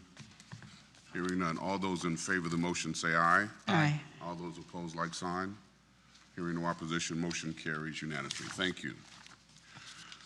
Item 10.3, resolution number 172-26, approving the reconfiguration of Dreher Trail North in Dreher Park by the Cox Science Center and Aquarium as part of their expansion project. Mr. Fana. Good evening again, Mayor, Commissioners. Armando Fana, Deputy City Administrator. So there has been a proposal from the Cox Science Center to the city to modify the existing Dreher Trail North, which is the entrance into Dreher Park from Southern Boulevard that eventually leads to the Cox Science Center. I remember I've driven this road so many times, even way before I came to the city, and I always thought, why are these traffic circles here? It would drive me crazy. I would even try to figure out a way to bypass them. But if you look at the areas in the squares on your screen, that is the existing conditions. You have 2 traffic circles, kind of that curvature part of the road there with some parking, and then further to the south along the Interstate 95, adjacent to Interstate 95, you have sort of a half traffic circle condition as well. The Cox Science Center approached us about modifying this entrance to make it more efficient for what is expected to be increased traffic coming in from Southern Boulevard on that northern entrance to Dreher Park. You've got a lot of things happening in Dreher Park right now. Obviously, you have the Boys and Girls Club, which last time I passed by there a couple days ago was moving quickly. The Cox Science Center as well. I'm actually touring that this week. Looking forward to seeing how that's going. But this would create a more straight path to get into the park, not having to go through the traffic circles, and importantly, it creates additional parking spaces as well on that side. With the added amenities with the Boys and Girls Club and the Cox Science Center, particularly when there's special events going on, traffic is going to be in a premium, parking will be at a premium, so this provides more parking spaces, a more direct path into the actual park area. So this is the first area that you saw on the first slide that has the 2 traffic circles, so eliminate that, straighten that out, and then create more parking. And then this is the current condition on that side, a close-up of it, existing to parallel to 95. And there's parking there as well. There's some parking spaces. And this is the new configuration, which allows for, again, straightens out the road a little bit, so you have less of a, you have a more efficiency coming in and out. And you can see that kind of, that area there, that's to the east, that juts out, which would allow for traffic to flow that way as well. So the engineering department has reviewed this thoroughly and looked at the plans and approved them, as well as our Parks Department. And we are working with the Cox Science Center and their engineering group, which is Kimberly Horn, along with the contractor that will do the work. And it'll be under a license agreement. What you're approving here is the license agreement along with the, well, the license agreement is actually to give permission to work on it right away. But what you're approving here is the, excuse me, I should have went to the next slide. What you're approving here is going to be the design features as part of the Face of the City approval, since we are changing the configuration and the look of the road. This did go through the Parks and Recreation Advisory Committee, and they recommended unanimously approval. And as I said, it also went through internal reviews as well. And there's still a permitting process that they'll have to go through to submit for the actual road construction. But with that, I'll answer any questions that you may have. So who's paying for the actual? Cox Science Center. The city's not paying anything. Okay. Any questions? Commissioner Fox? Thank you. Will the road have to be closed down, I assume, at some point for the reconstruction? And what do you anticipate that timeline looking like? Yeah, there would have to be some kind of road closure, either partial or full or a combination. I'm going to ask the folks from Kimberly Horn to come up. Are they still here? Oh, there you go. Good evening, Mr. Mayor and Commissioners. I'm Kurt Allen, the President and CEO of Cox Science Center. Been on the job about 4 months, so please be nice. We do not plan on closing the roads down. We'll try to work around with flagmen and make sure that there's consistent access, because that's kind of the main access back to Cox Science Center, and we remain open the entire time. So we don't foresee any closures. We're moving trees, we're increasing parking, and we're actually increasing green space by this much as well on top of all that. So we're looking forward to working. Yes. Trees was going to be on my list. So when you mentioned moving trees, are you moving them on the property? Or, I mean, you're not, the trees will still be, you're moving them and you're not getting rid of them? Correct, we're just relocating. Okay, yeah. Thank you. Uh-huh. We like our trees. Actually, I think we're increasing the number of trees as well. Any other questions, comments? Any cards on this item? Mayor. Okay. If there's no other discussion, I will entertain a motion. Mayor, I move to approve resolution number 172-26. It's been moved. Is there a second? Been moved and seconded. Discussion. Hearing none. All those in favor of the motion say aye. Aye. All those opposed, like sign. Hearing no opposition, motion carries unanimously. Thank you. Thank you. Item 10.4, Resolution Number 166-26, providing a funding commitment in the amount of $640,000 to support the developer's application for low-income housing tax credits for Phase 2 of the Roseland Gardens public housing development located at 3801 Georgia Avenue. Good evening, Mayor and Commissioners. Jade Green, Director of Housing and Community Development. I'm here to present to you Resolution Number 166, as you stated, the local government contribution for Roseland Gardens Phase 2. Just going to review the purpose, the local government contribution NOFO that the department put out for the selection this year, the funding available, project location, some details, and their experience in past, the development team's past experience. Okay, so the purpose of this resolution is to approve the commitment amount of $640,000 to support the redevelopment of what was known as the Southridge Public Housing Development at 3765 Georgia Avenue. Some of you may know our Roseland Gardens Phase 1. This would be Roseland Gardens Phase 2, the continuation of that project. It's being co-developed by West Palm Beach Housing Authority and Smith and Hensey Affordable Group. They're seeking the low-income housing tax credit from the Florida Housing Finance Corporation project. Florida Housing Finance Corporation releases a request for applications yearly for this tax credit, of which requires a municipal contribution. These applications are due August 12, 2026. The department issued the notice of funding opportunity on June 12th, of which applications were due June 24th. We received 2 proposals for Roseland Gardens Phase 2 and Isaiah Clark Apartments. The criteria for evaluating these proposals included their qualifications and experience, obviously project details, the quality of the project, financial viability, their readiness to proceed, but also the leveraging of other resources and funds that they may have from other municipalities or funding sources. The internal evaluation committee of HCD staff reviewed the proposals and scored each with the goal of recommending one project to move forward with the city's contribution commitment. This project will be supported by a split of funds from the home funding resource from 3 different fiscal years of what we currently have available. This split could change depending on the construction schedule that is finalized, but this is what the department has decided currently based on our funding availability. This project in the green is our current Phase 1 that's under construction. If you guys have been to the site, you could see the movement and how that project's moving along. That first phase is 148 affordable units. It's in 2 four-story buildings.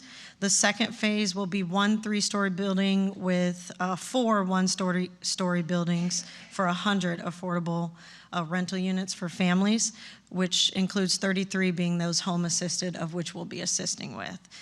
21 bedroom units, 62 bedroom units, and 23 bedroom units.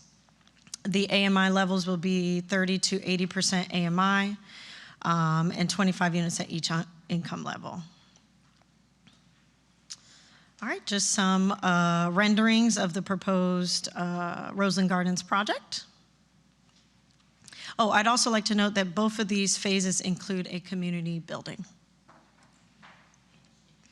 The development team is based in Palm Beach County with extensive experience in affordable housing using multiple funding sources. As I mentioned, their partnership with West Palm Beach Housing Authority. The architect on this project is REG Architects, Schmidt Nicholas as their site landscape planning, and of course using West Palm Beach Housing Authority for their property management. Some previous projects that they have is Island Cove in partnership with Delray Beach Housing Authority, Lofts on Lemon with Sarasota Housing Authority, Green Lawn Manor in partnership with New Smyrna Beach Housing Authority. And as I mentioned, they're already facilitating our project at Rosen Gardens Phase 1 in partnership with West Palm Beach Housing Authority, which already included a 9% low-income housing tax credit commitment previously. So they're looking to fund their Phase 2 again with this application to the Florida Housing Finance Corporation. With that, I would like to move forward. The staff recommends approval of resolution number 16626. I would just also like to describe some next steps before recommending that. I didn't get to mention that. But this applicant will move forward with submitting their application to Florida Housing Finance Corporation, of which, if they get selected, an agreement will be coming back to you guys for approval. And along with all the details of construction schedule, et cetera. And now with that, staff recommends approval of resolution 16626. Available for any questions. Thank you very much for that presentation. Any questions, Commissioner Fox? Thank you so much. To clarify, so if they do not receive this grant, I guess we don't participate going forward, or? Correct. So then what happens? We just keep that money and move on to the next project? Well, it just wouldn't be for for that application that they're submitting. We can always explore when that, okay, let me start over. So the department, as I've talked with some of you guys, has a goal of distributing an actual annual notice of funding opportunity for all of our funding resources, which you'll see later in our annual action plan of all the funding sources that we get as a department, including CDBG, home, and SHIP. So if this home funding is not contributed towards this project, it will go back into that pool of funds, of which we will deploy an annual notice of funding opportunity, of which this project could apply to our city NOFO in competition with all other proposals. So this NOFO is just in partnership with the Florida Housing Finance Corporation to get that 9% low income tax credit. Yes. Thank you. Can you remind me, do the projects with West Palm Beach Housing Authority, are those the affordability in perpetuity, or is there a limited number of years for those? No, in perpetuity. Okay, thanks. Commissioner Ward? I know in just reviewing the housing authority meetings that they talk about where to move, make sure that someone isn't unstable because we're redeveloping an area where there's already housing units. So how does your department oversee that to ensure that in fact the people that are currently living someplace when we're rehabbing for future affordability uses are put in a safe location, a convenient location? Is your department involved in that at all? Yes, they have to report the relocation to us in partnership with any contract that's in place. So follow up. Yes. In theory, if they didn't do that, then we withhold the funds, or how do we? Correct. Okay. Thank you. Any other questions on this item? We have any cards? No, Mr. Mayor.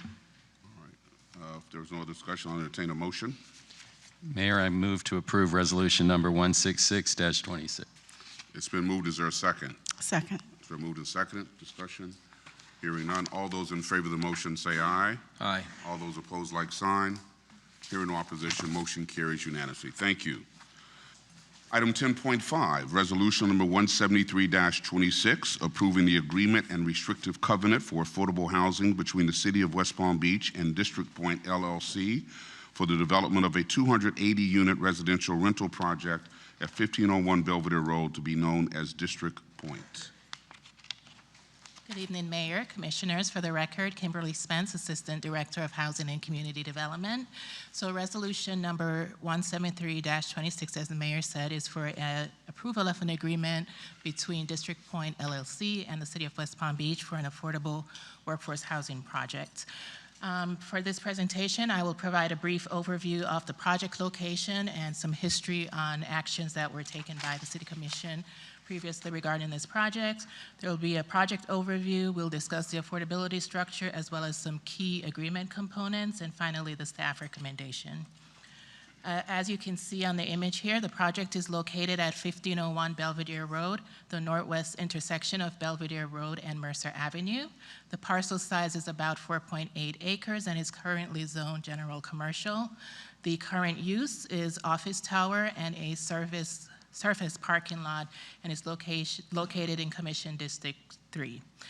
Previously, December 8, 2025, the City Commission approved resolution number 28625, and that granted special site plan approval as long as zoning variances and a bonus density under the city's affordable and workforce housing overlay program. The project is a mixed income workforce housing development. It's a 10-story multifamily residential project with a total of 280 units. 209 of those units will be market rate units, and 71 units, or 25% of the total units, will be affordable and workforce housing units. Unit mix will be comprised of studio units up to 3-bedroom units. So there will be 16 studio units, 28 1-bedroom units, 24 2-bedroom units, and 3 3-bedroom units, and the unit size will range from 481 square feet to 1,275 square feet.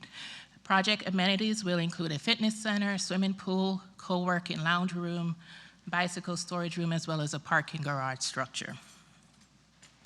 As far as the affordability of the units, under the Affordable Workforce Housing Overlay Program, 50% of the bonus density units must be restricted for workforce housing at or below 120% of the area median income.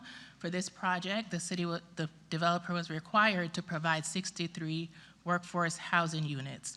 The developer is providing 8 additional restricted units above that requirement for a total of 71 affordable workforce housing units, and the affordability period will be a minimum of 30 years.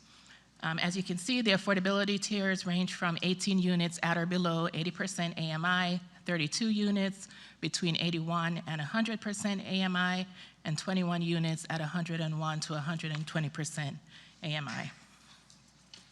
Some of the key requirements in the workforce housing agreement, in addition to the income and the rent restrictions, is that the workforce housing units will be dispersed throughout the development and on each floor of the building. The units will be made available for occupancy either prior to or concurrently with the market rate units. This workforce housing agreement will also serve as a restrictive covenant, which will bind the project for the 30-year affordability period, and the owner will be required to submit monthly construction reports through certificate of occupancy, and the annual occupancy reports to the Housing and Community Development Department. That will enable us to monitor compliance of the project annually, and the agreement also includes a monitoring fee, which now is $2,000 per year, and it's established by the fee schedule that the city adopts each year. So with that concludes my presentation, and staff recommends approval of Resolution 17326, which will approve the agreement and restrictive covenant for District Point, and also authorize the mayor to execute the agreement and any documents necessary to accomplish the purposes of the agreement.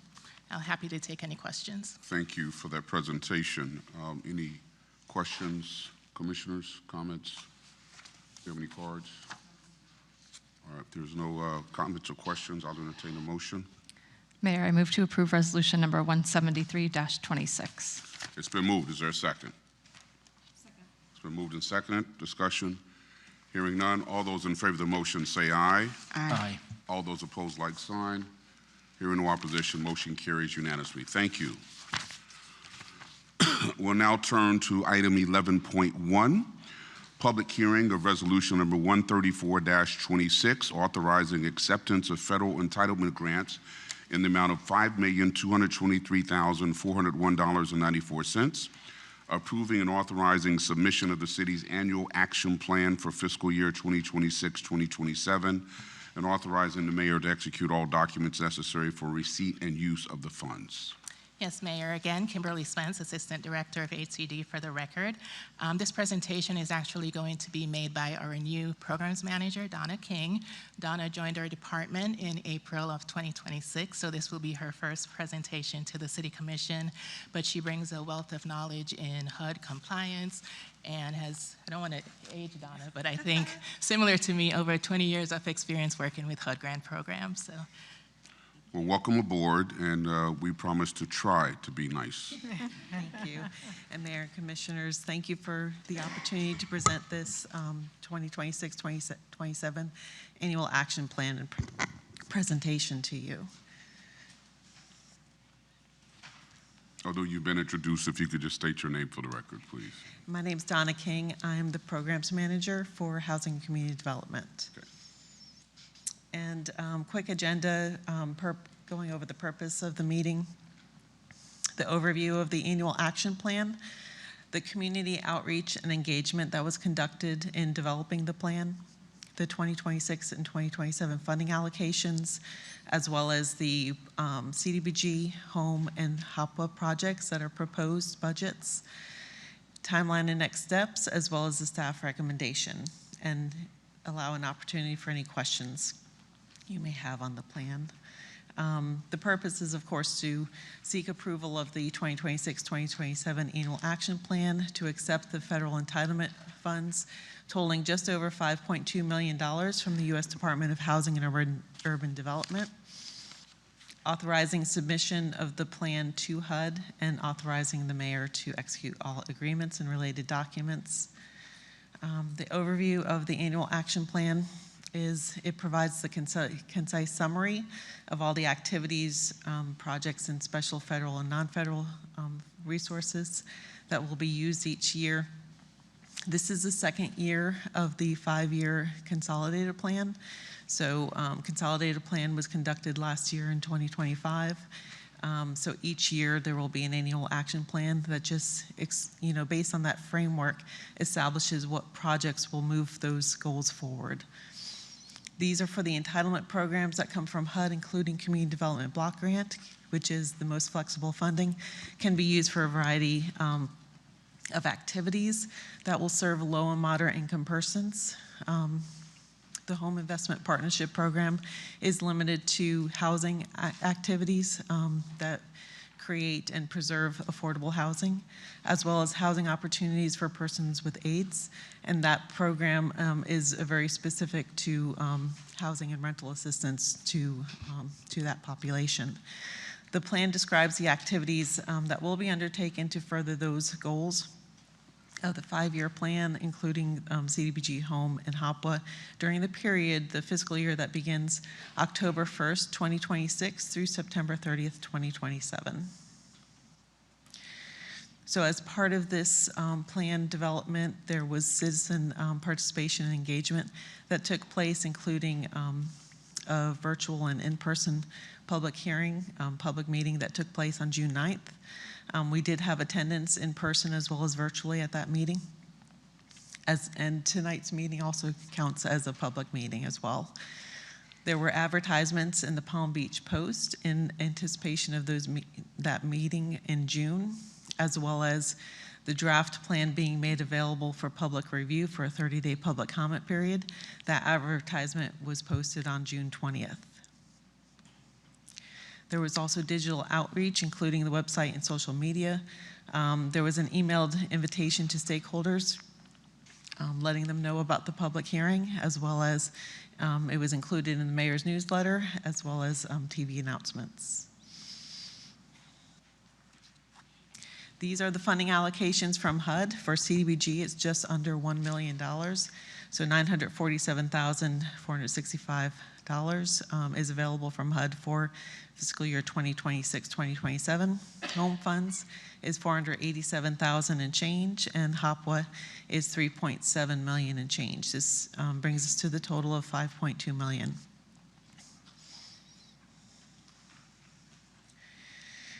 So these are the proposed projects for the CDBG, including public services. We can spend no more than 15% of our annual allocation for public services, and that's at $142,119.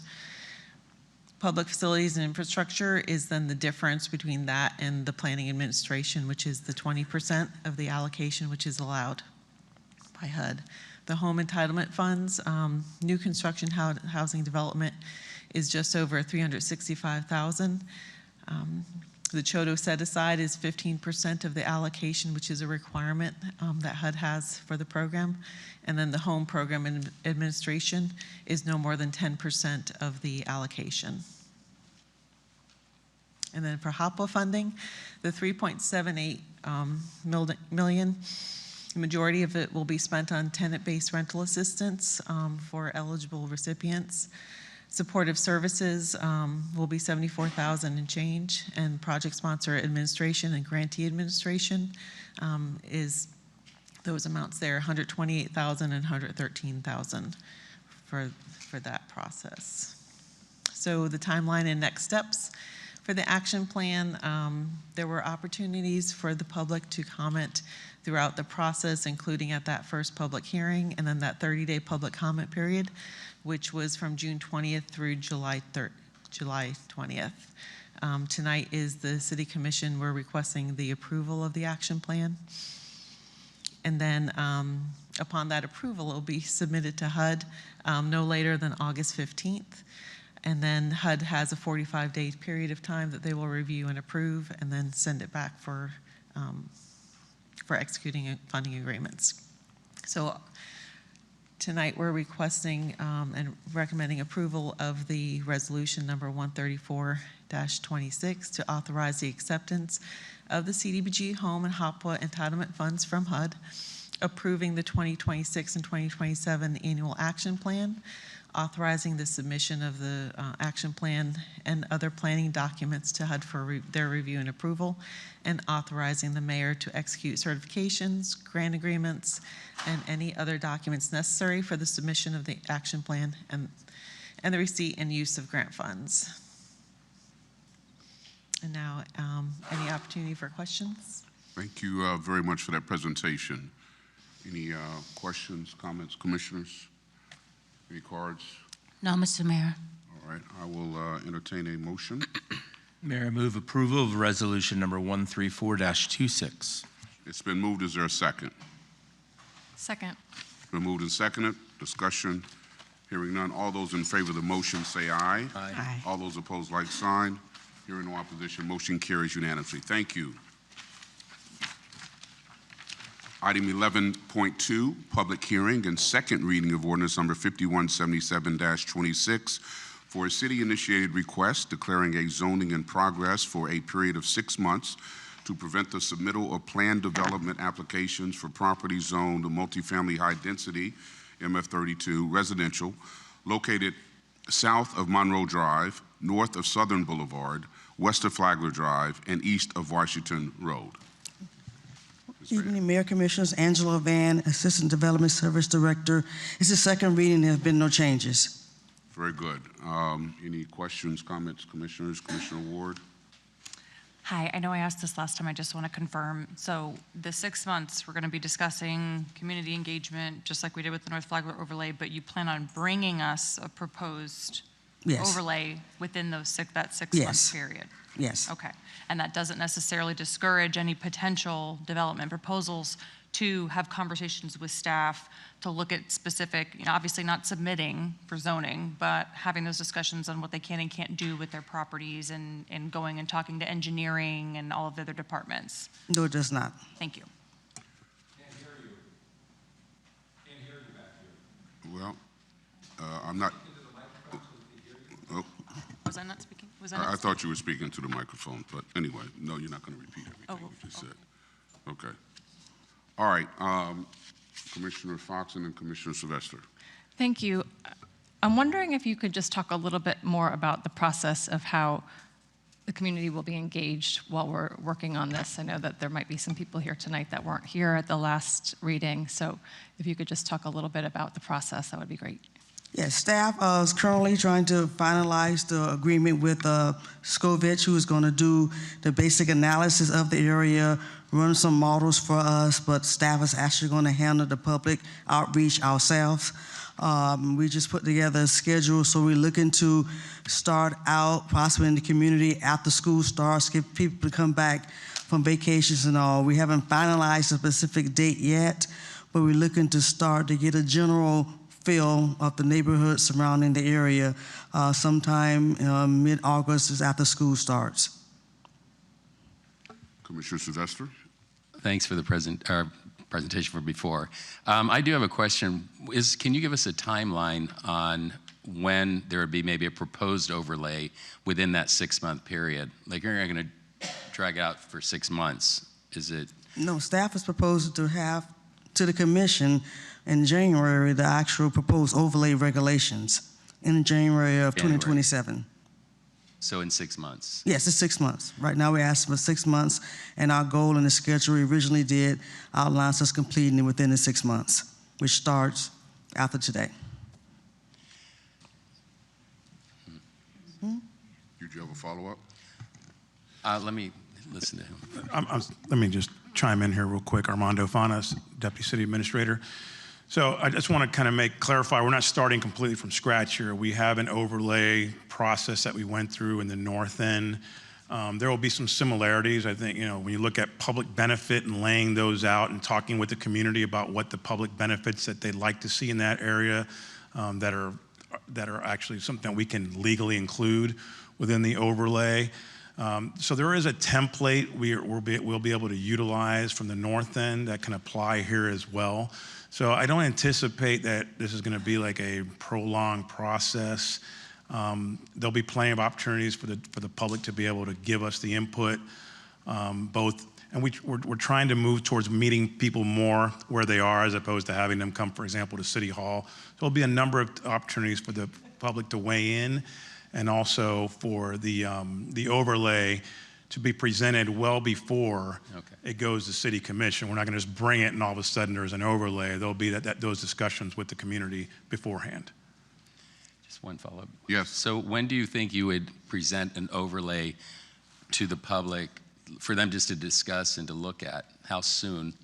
Well, there'll be some kind of framework, I would say. By the time we begin the discussions with the community, as Angela said, in August, I don't anticipate it would take more than 30 to 60 days before we'd have at least a framework of an overlay, and then there would be a couple months before it comes to City Commission for a final approval. So it won't be something that'll be spun upon them. They'll be part of the overlay discussion will be with the community. One last question then. So the commission, it will go before the commission within the 6 months, not after. Right. Okay, thank you. By January, but prior to that, you'll see it, the community will see it, they'll be part of the discussion. Any other comments, questions from the dais? Okay, we do have a number of cards. I'm going to call out 4 names and then start making your way toward the dais, or toward the podium. Mary Ann Chop, Robert Durkin, Todd Curry, and James Gorman. Mary Ann Chop. Good evening. I'm Mary Ann Chop. I live at the Flagler Yacht Club, 3701 South Flagler Drive. Hello, Mr. Mayor. Pleasure to meet you, and to the commissioners. I just want to say for the record, I love my neighborhood. I adore it. And it was with great deliberation and great sadness that I signed a contract to sell my condominium to a developer. So I'm on the side of the street that says, more beauty is better than less beauty. The neighborhood could stand a facelift, and it could stand to see some of the development that the North End has enjoyed. I can envision a skyline that's beautiful and down in that golden stretch of land. I really could. And it was great sadness that I signed the contract. But I looked to the west of my neighborhood, that 5-block area, and approximately 30 or 35 of the properties are multifamily or commercial. There are 2 sober houses right across the street from mine. And I look and say, well, where's the drive to make that neighborhood more beautiful? Granted, there are wonderful, wonderful old homes. It's eclectic at its best. It's a beautiful, eclectic conglomeration. But I signed a contract, and this moratorium is in the middle of the contract, and it puts a screw in the machine, and it will, I don't know what it'll do to our hopes for selling our properties. which are facing inordinate amounts of assessments. We have to do all sorts of work to the building. My maintenance has gone up from $800 a month to $1,500 a month to put money into reserves to keep this older building on its feet. And it's a great old building, but I had to face facts, and I had to look at the reality of the situation. And yes, it's self-serving. I would get money for this transaction, and I'm very happy about that. I don't know where I'd go. I would miss my neighborhood. I really would. I'd miss walking my dogs in my neighborhood, but it's a compromise that I have to take. I'm just asking for this moratorium. Is it necessary? And would it put a screw in the machine of all the negotiations that have taken place? And could it thwart the beautification of that 5-block stretch of land? It's a wonderful place to live, and I just want you to consider the overall community and the beauty of the community. And I've seen what's happened has only enhanced the communities up to the north. So I'd like you to take that in mind and weigh and measure that. So thank you very much. Thank you very much. Robert Durkin.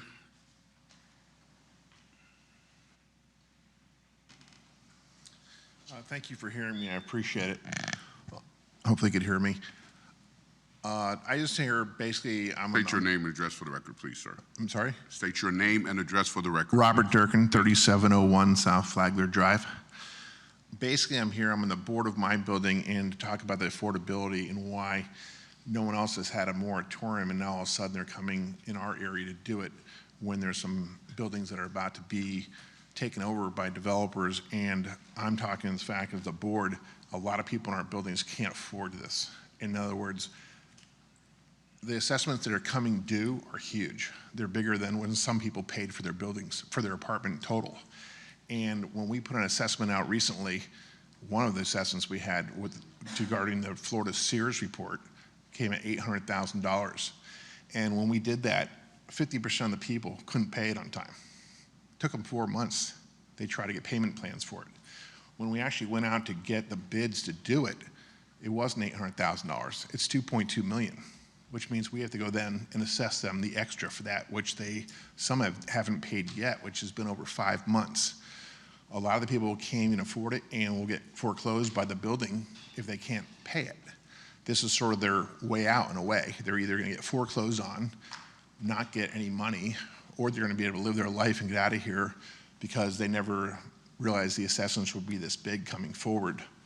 I don't think there needs to be a 6-month moratorium. I've heard there's some developers who are even behind this, and maybe they don't want the competition. I don't know, but I think that's kind of a reverse for a developer to be like that. And I don't know if that's the case, but it's what I've heard. You know, where we live is a lot less than buildings to our north because of the FAA.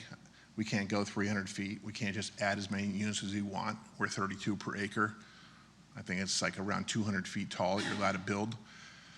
And these buildings aren't, you know, even with these assessments, it's kind of like Band-Aids. I mean, I'm on the board, I know, and you're fixing them up, but you're not making them like they're brand new. And these buildings are 50-some years old, and at some point, they're gonna have to be replaced. And if you look at La Clara and other buildings up north, they look a lot better than the ones that were there before them, and they're a lot more sound as well. I just don't think a moratorium is needed. I don't see that it's been done anywhere else, so I can't see the reason for it. And I think it's a problem for a lot of people that live down there. I'm hearing it is from a lot of people. So I just want you to know that. Thank you. Todd Curry.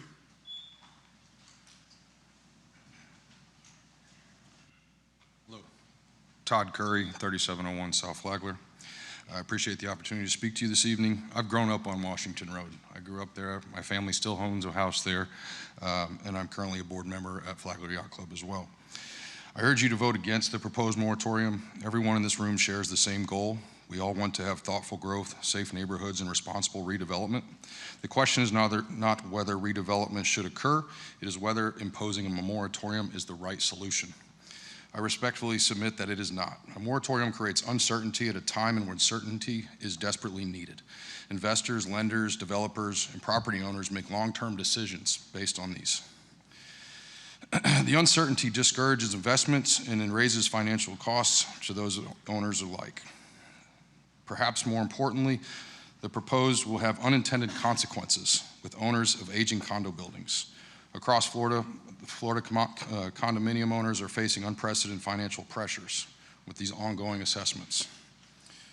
For many communities, redevelop is not only speculation, it is the realistic financial exit.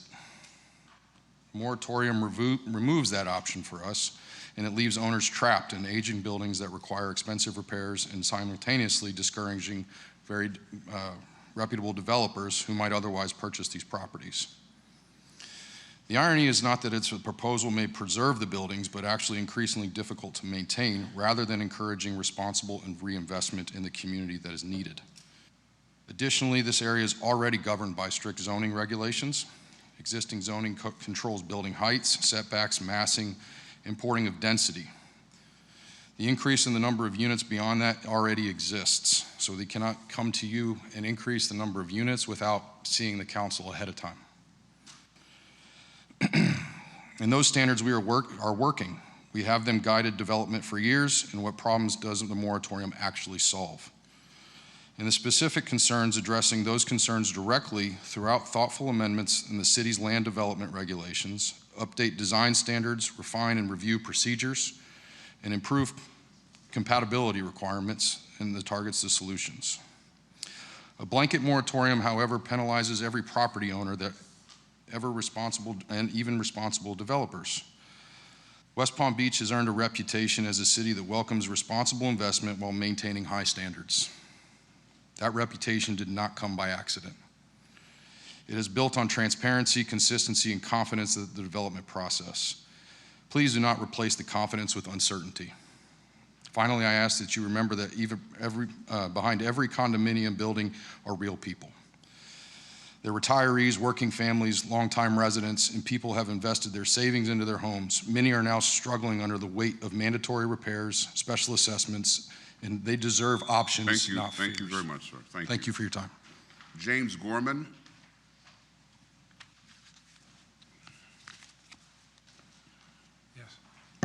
I'm James Gorman, 3701 South Flagler. You've heard a lot tonight from just a few of the people here that are very upset about this moratorium.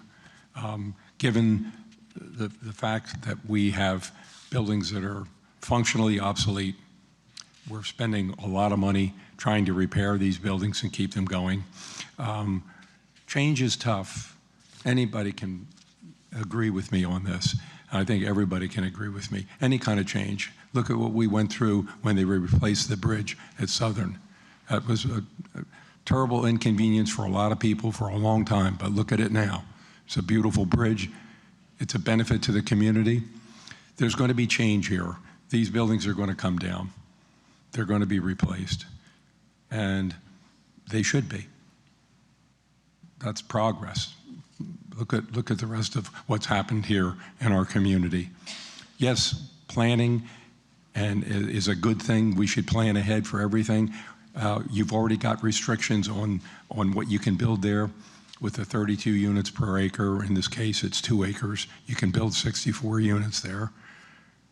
It's going to be a better looking building than what's there now. It's going to generate millions of dollars worth of tax revenues for the community that they can use for the school districts and everything. I just think stopping the progress right now, why this one little section that you've just out of the blue, all of a sudden we're going to stop all the development there. We're going to go. You're asking for 6 months, and at the end of 6 months, I think we know what's going to happen. You're going to ask for another 6 months. You know, you're going to put restrictions on what we can build there. We'll never be able to sell our units there and get our money out of the property. I think it hasn't been done anywhere else.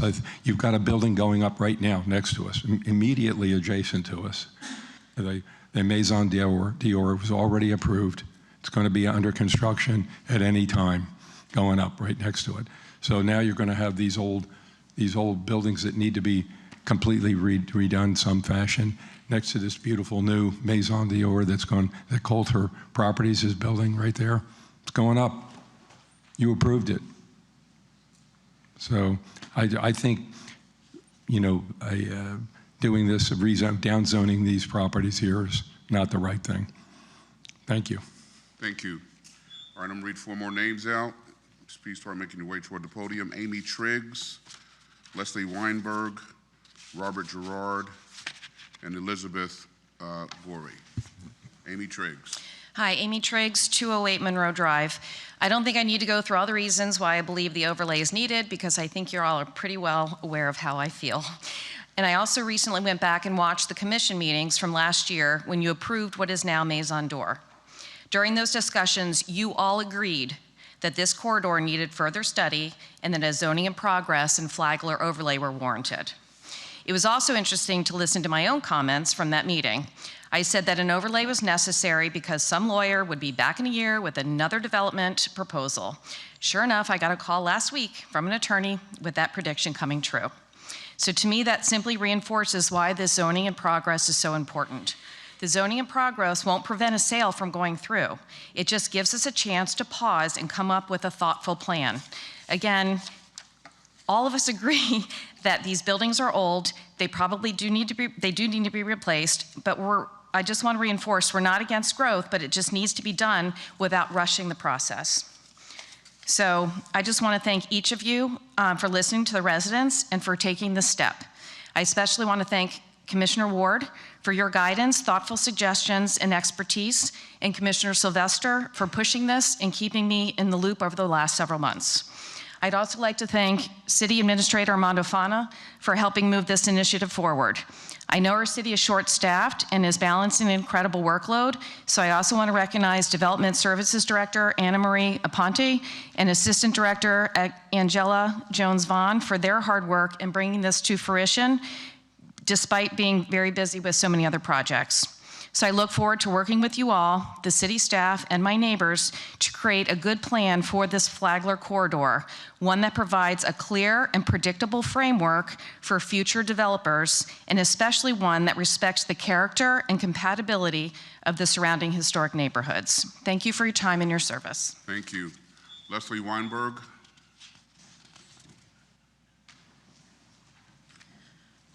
Good evening. I'm Leslie Weinberg. I live at 3701 South Flagler, and I've been at the Flagler Yacht Club probably longer than anyone else in my building. I think I was the first person that bought and started my career here in West Palm Beach 40 years ago. So I love it there. I love the neighborhood, and I love the building. It's very sad, but the building is falling apart, and I'd be the first one to admit that. I've had, all sorts of problems. Roof leaks, we have to redo the docks, and the assessments are going up every year along with the insurance to make it really unaffordable for me. I've had, some economic turmoil this year because of this and trouble paying the assessment, and I only found out it's going to probably double or triple next year with the repairs that need to be done. So I'm really ready to say goodbye, as sad as it is.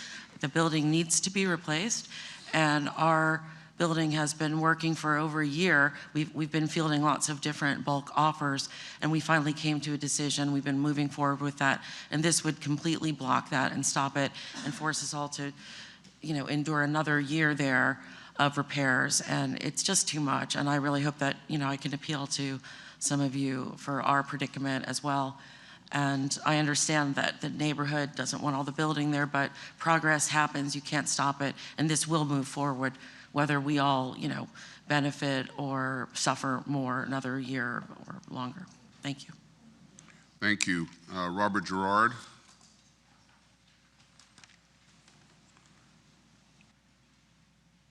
Hi, I'm Robert Gerard. I'm also 3701 South Flagler. I'm from West Palm Beach, so I've seen a lot of the growth in the community.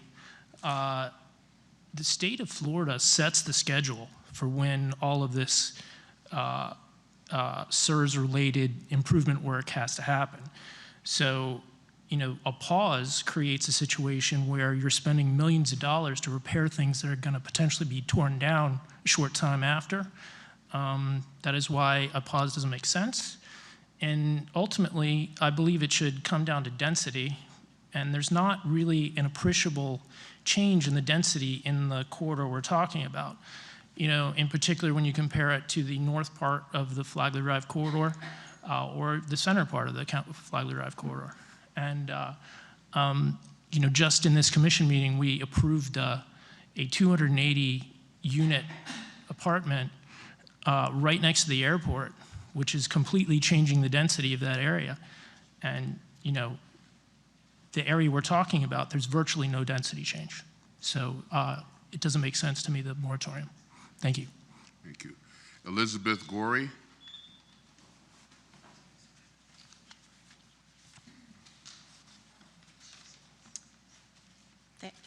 Thank you. Can everybody hear me? Good evening. Washington Road became my forever home. Please state your name and address for the record. Oh, I please. beg your pardon. That's okay. Sure. I'm Elizabeth Gorey. I live at 3800 Washington Road, perhaps better known as Portofino. I serve on the board there, but I'm addressing you as a private citizen and homeowner. Washington Road became my forever home when I discovered that forever is a reality, not a dream. We purchased a unit at Portofino at the top of the market in 2006, chiefly for its location, but as much for the family nest we were building to share while we were all on this side of the grass. In the years since, I've seen the ebb and flow of the real estate market, and like many, still in search of single-floor living, I regret not scooping a small ranch in Soso when they could be had for under $1 million. But the 8.5% mortgage was still a heavy lift. In the time since, there has been a calm but steady rise in the appreciation of condo values in the location now targeted for pause. So now, totaling our losses, personal and financial, we are trying to exit safely to assisted, if not affordable, alternatives. This proposed pause may herald the end of the road for us and many similarly situated in the older buildings, traumatized by the costs of state-mandated retrofit and upgrade using the same tools we had 20 years ago. That would be a hammer and a wallet. So proceed with caution, you say, but a new 18-story tower already has permission to rise smack dab in the middle of the deliberate district. You aren't considering downsizing for no good reason, in my view. Then that you missed the boat in thoughtful planning in zones north of us. I fail to understand how this can be viewed as anything other than discriminatory, if not dishonest. We've been city dwellers our entire adult lives, so density has proven to be a positive in our world, provided planners apply equal, environmentally sustainable, and eternally aesthetically pleasing structures with setbacks sufficient to share the light at the beginning and end of all our days. Mistakes, even if you call them oversights, made in our little city are not of our making. Thank you very much. Thank you. Okay, I'm going to read off the last three cards. Joette Stambaugh Keene, Carolyn Stambaugh, and Christina Lambert. Joette Stambaugh Keene. Joette Stambaugh? Okay, all right.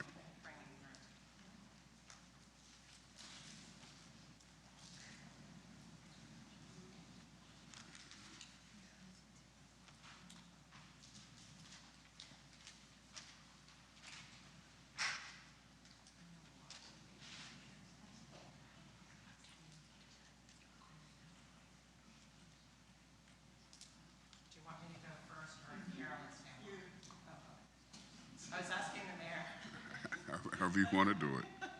Well, that being my mother, too. probably more important. Yeah, thank you.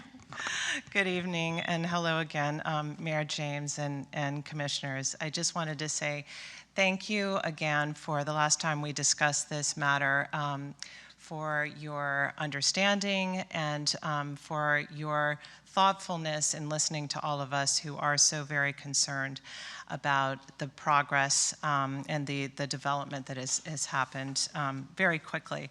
As I was sitting here listening to the different comments, I can't help but think, maybe because I'm going home to my children right now, of the story of the tortoise and the hare. And we know who won the race. It was the tortoise, it wasn't the hare. And again, it's not that we are anti-development, anti-improvement, anti-beautifying, but just 6 months is such a small amount of time in the grand scheme of things to do thoughtful planning for this area.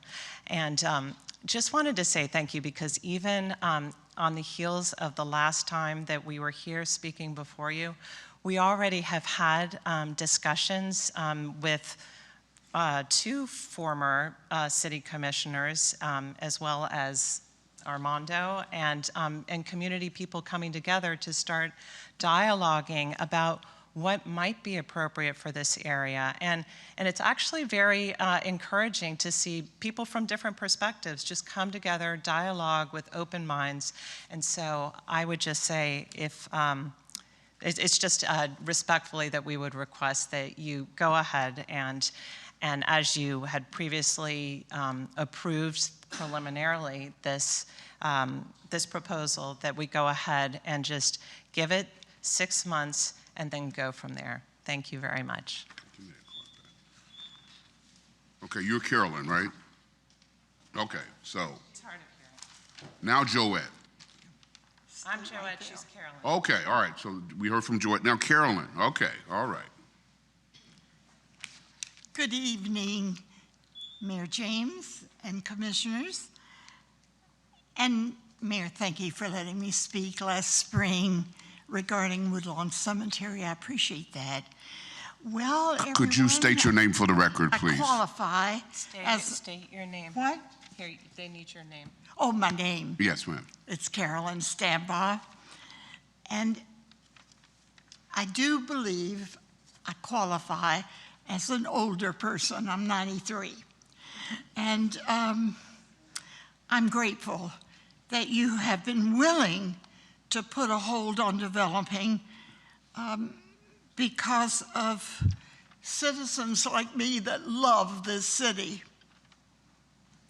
It will be a hardship for me if you don't pause on development, because I have planned to remain in my building until I go from this life to the next. And I don't want to be forced out. And I have a number of older friends who were not able to be here tonight to speak, who feel exactly the same way. And so I want to thank you very much for your patience. I know it takes patience to do the job you're doing. Thank you so much. Thank you. Christina Lambert.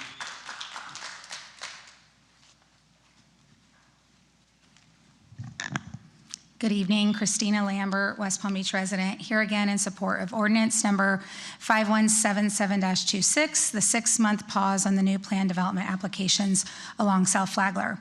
At first reading, this commission heard why this matters most.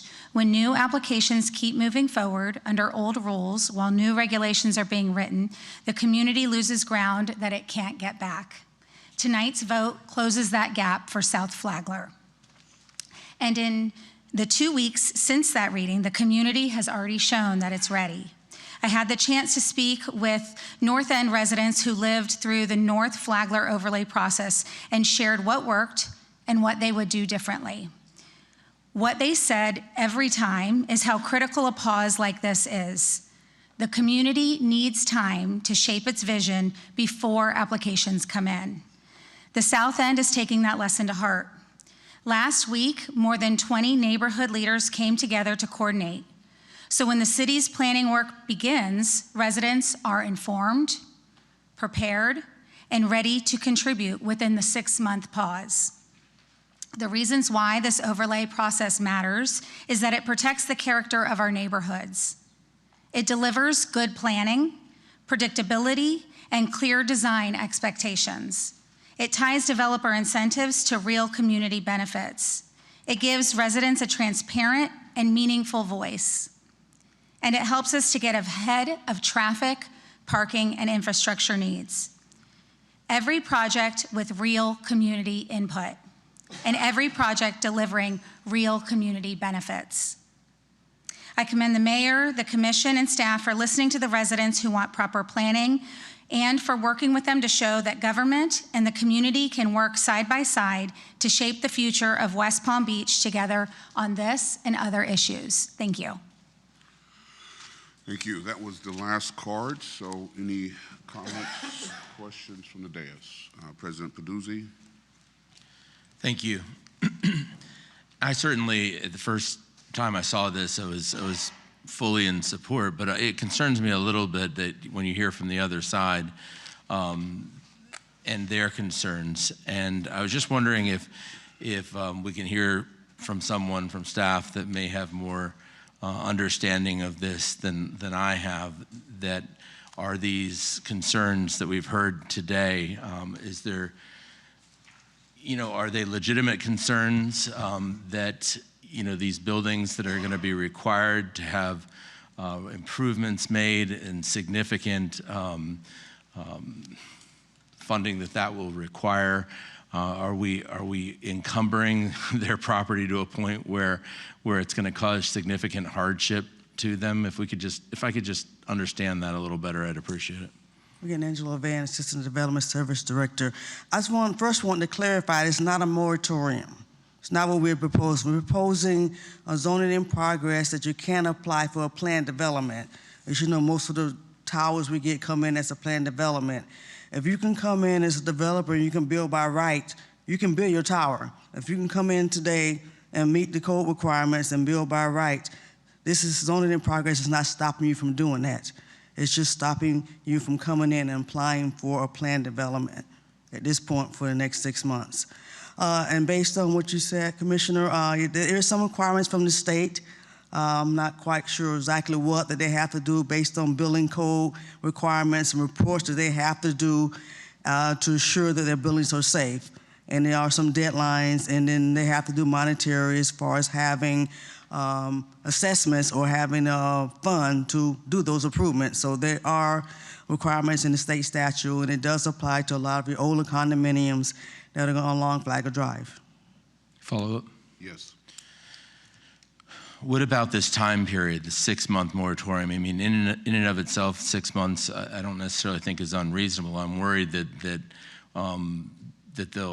will require an extension or a significant extension. Do we think that we can do this process, that we can complete this process within that 6-month period of time? Can it be done sooner than that? Do we need the 6 months? Well, staff does, basically, as Administrator Fonda said, that a lot of the groundwork that we did for North Flagler, you're only talking about roughly 6-7 properties, so it's not a large area. So staff feels with the initial work that the consultant will do, that they're doing the background, giving us the analysis that staff should be able to write regulations for those 6-7 properties within the 6-month period. That's our goal, yes. Thank you. Commissioner Ward. Thank you, and I understand the concern, President Peduzzi, and I wish that we had been able to do this, and I understand staff has been busy with everything, and so, in hindsight, yes, it would have been fantastic if we had been able to move forward more quickly on it, but I don't think it then doesn't justify the need for it regardless. And I think the emails that I received was, and that was a line item, was you didn't do it in the North Flagler, so why are you doing it here? And we did ask for it. I asked for it, the residents asked for it. I think I asked for it before I was a commissioner. When I was a commissioner, we did ask for it, and it didn't happen. This wasn't during Anna Maria's time. This was prior Development Services Director. And I wish we had gotten it. I know there was developers who were really worried about it. The first one that came in after we decided to discuss, because three submitted proposals at that time, did discuss with us, and it was a long journey. And the attorneys actually in this room, it was about a 2-year process of meetings, community engagement, back and forth conversation, staff time, resident time, my time. And then we had 2 others after that. And so I think those were lessons and valid lessons learned that we needed predictability when it came to what the residents are going to be seeing moving forward for decades. I totally understand the other side of it. I understand the requirements from a state level. I hope that the developers are the proposed development and the people that are attempting to buy your units continue to communicate with us. Because here's the thing, there's a predictability level of height. And so if they're gonna say now that, 6 months we're out, then they might have not been very serious with their development to begin with. Because 6 months is a very short time when you're trying to build a multi-million-dollar project. And I know that just me talking is probably not going to change your mind, that's fine. But that is exactly what I'm going to say to those developers, is you can still have conversations, you should participate in community engagement to let the residents know this is what we plan on proposing, this is what we want to do. It takes a very long time to go through staff review and all of the different departments to get to the point where it's presented for us, our consideration, with the variances that all of them request. And so that can be built into that 6-month time period. So I urge you, if you're hearing that from them, let us know. I will have those conversations with those developers. 6 months is not a long time. So again, I wish it had been done when we asked to the beginning, but there are valid reasons of why I support this, given what we had to deal with in the North End. Commissioner Fox. Thank you. I just wanted to say thank you to the residents that came tonight. I think it's especially important because we have a group over here that Save West Palm, and then we have the group that came up to talk about how important it is to you to sell this building for all the personal reasons and financial reasons. And I think that sometimes it's lost that there really are 2 sides to these, all of these development conversations that we're having, and we don't always hear the other side. I think when we were voting for the Maison d'Or, I remember specifically one of the reasons I supported it was because there were so many people that were in that building that were having a lot of financial difficulties figuring out how to pay the assessments. And this was, they had gone through 3 different developers, I think, at that time, and I took that to heart. But I think we also heard from quite a few neighbors at that time who were surprised by the height and the development, and they wanted to have more, just more understanding of what the future looked like for their neighborhood. And so I also wish that we could have done this earlier, just for everyone that was here today and all of your concerns. I hope that you can continue the conversations with selling if you want to sell. And but I also support this, and I think it's important that we get it right, because this is going to be the future of that part of town. So I do support this tonight. Any other questions, comments? Hearing none, I will entertain a motion. Mayor, I move to approve ordinance number 5177-20. We're moved and seconded. Discussion. Hearing none. Madam Clerk, can you read the ordinance, please? Ordinance number 5177-26, an ordinance of the City Commission of the City of West Palm Beach, Florida, declaring a zoning in progress for a period of 6 months to prevent the submittal of planned development applications for the properties located at 3701 South Flagler Drive, 3611 South Flagler Drive, 3800 Washington Road, 3901 South Flagler Drive, 3906 Washington Road, 3907 South Flagler Drive, and 3915 South Flagler Drive, making legislative findings of fact, providing a severability clause, providing a conflicts clause, providing for automatic repeal, providing an effective date, and for other purposes. All those in favor of the motion say aye. Aye. All those opposed, like sign. Hearing no opposition, motion carries unanimously. Thank you. Item 11.3, public hearing and second reading of ordinance number 5174-26, approving a voluntary annexation of approximately 8.54 acres of land located at 5710 North Haverhill Road, and public hearing and second reading of ordinance number 5175-26, amending the future land use map of the comprehensive plan of the City of West Palm Beach by assigning a future land use designation of multifamily to approximately 8.54 acres of land annexed into the city, located at 5710 North Haverhill Road, and public hearing and second reading of ordinance number 5176-26, amending the zoning map of the city of West Palm Beach by assigning a zoning designation of multifamily 32 to approximately 8.54 acres of land annexed into the city, located at 5710 North Haverhill Road. Alex.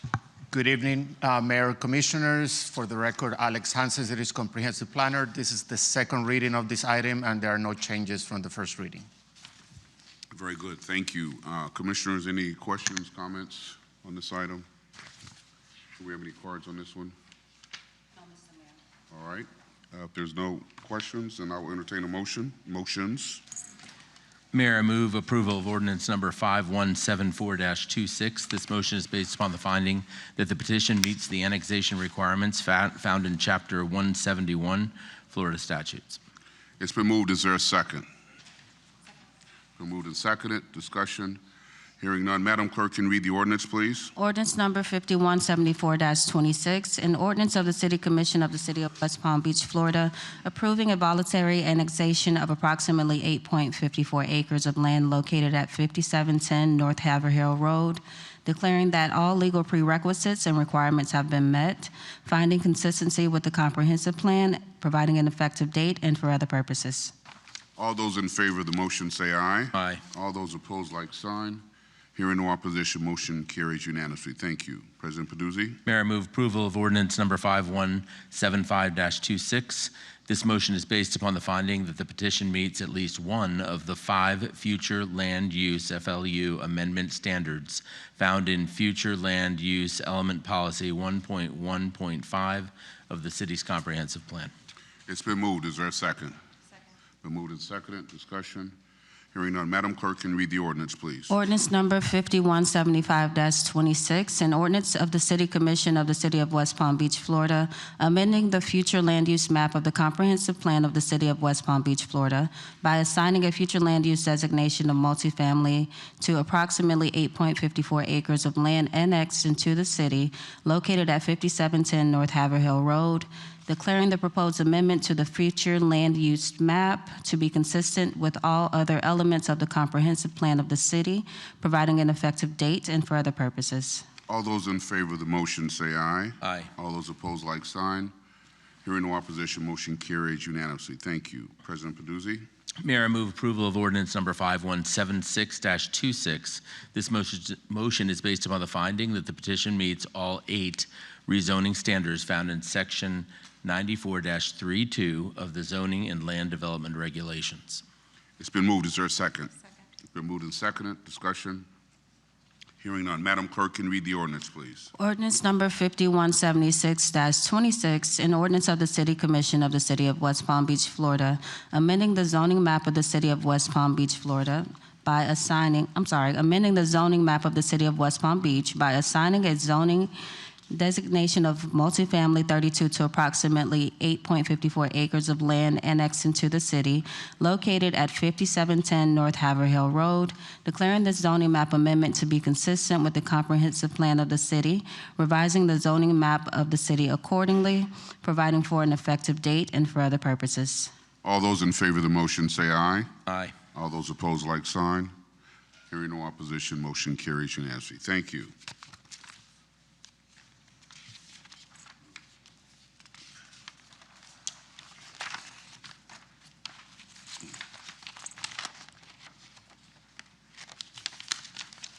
Item 11.4, public hearing and adoption of resolution number 136-26, a request by Urban Design Studio on behalf of the property owner, Palm Lake Baptist Association, Inc., and the applicant, the Coulter Group, LLC, for a special site plan review, including one waiver from the Zoning and Land Development Regulations in accordance with sections 94-56, 94-552, and 94-553 for the proposed multifamily residential development located at 5710 North Haverhill Road, comprised of 318 multifamily residential units, of which 44 units will be affordable, serving households between 80 and 120% of the area median income.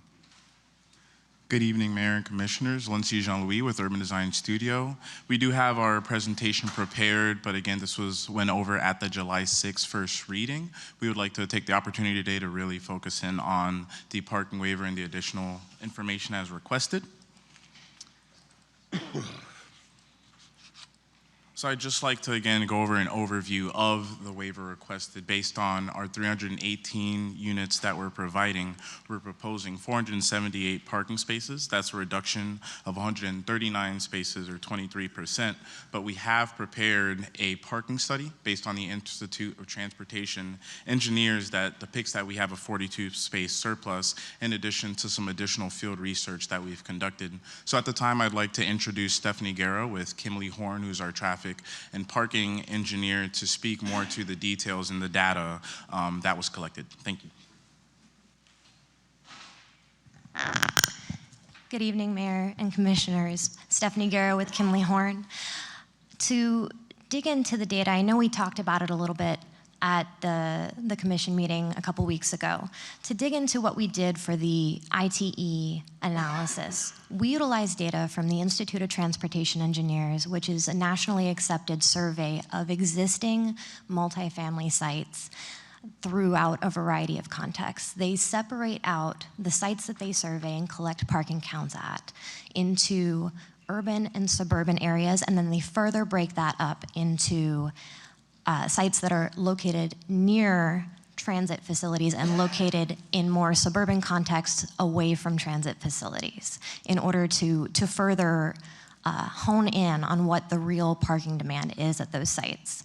So the data for this specific use, which is multifamily mid-rise, surveyed 44 sites of similar context throughout the United States. From that data, we determined that a subtotal of 396 spaces was appropriate, and that was including a 32 space accounting based on the city's guest parking requirement. So we added that in separately above and beyond what the ITE data showed. From there, we applied a 10% buffer to allow for circulation and came up with the 436 space minimum recommended requirement for the site. The proposal here is for 478 parking spaces, which is 42 spaces above and beyond that minimum recommendation. However, based on the data that the feedback that we received at the previous meeting, we wanted to go out and validate that with local data. So we went out to 3 sites. 2 of them are located within Palm Beach County. They're technically unincorporated, but they have City of West Palm Beach addresses, and they are within a reasonable driving distance of this site. And then the third is Viridian Shores, which is located on Australian Avenue. It is within the city. It's roughly across the street from Roosevelt Middle School.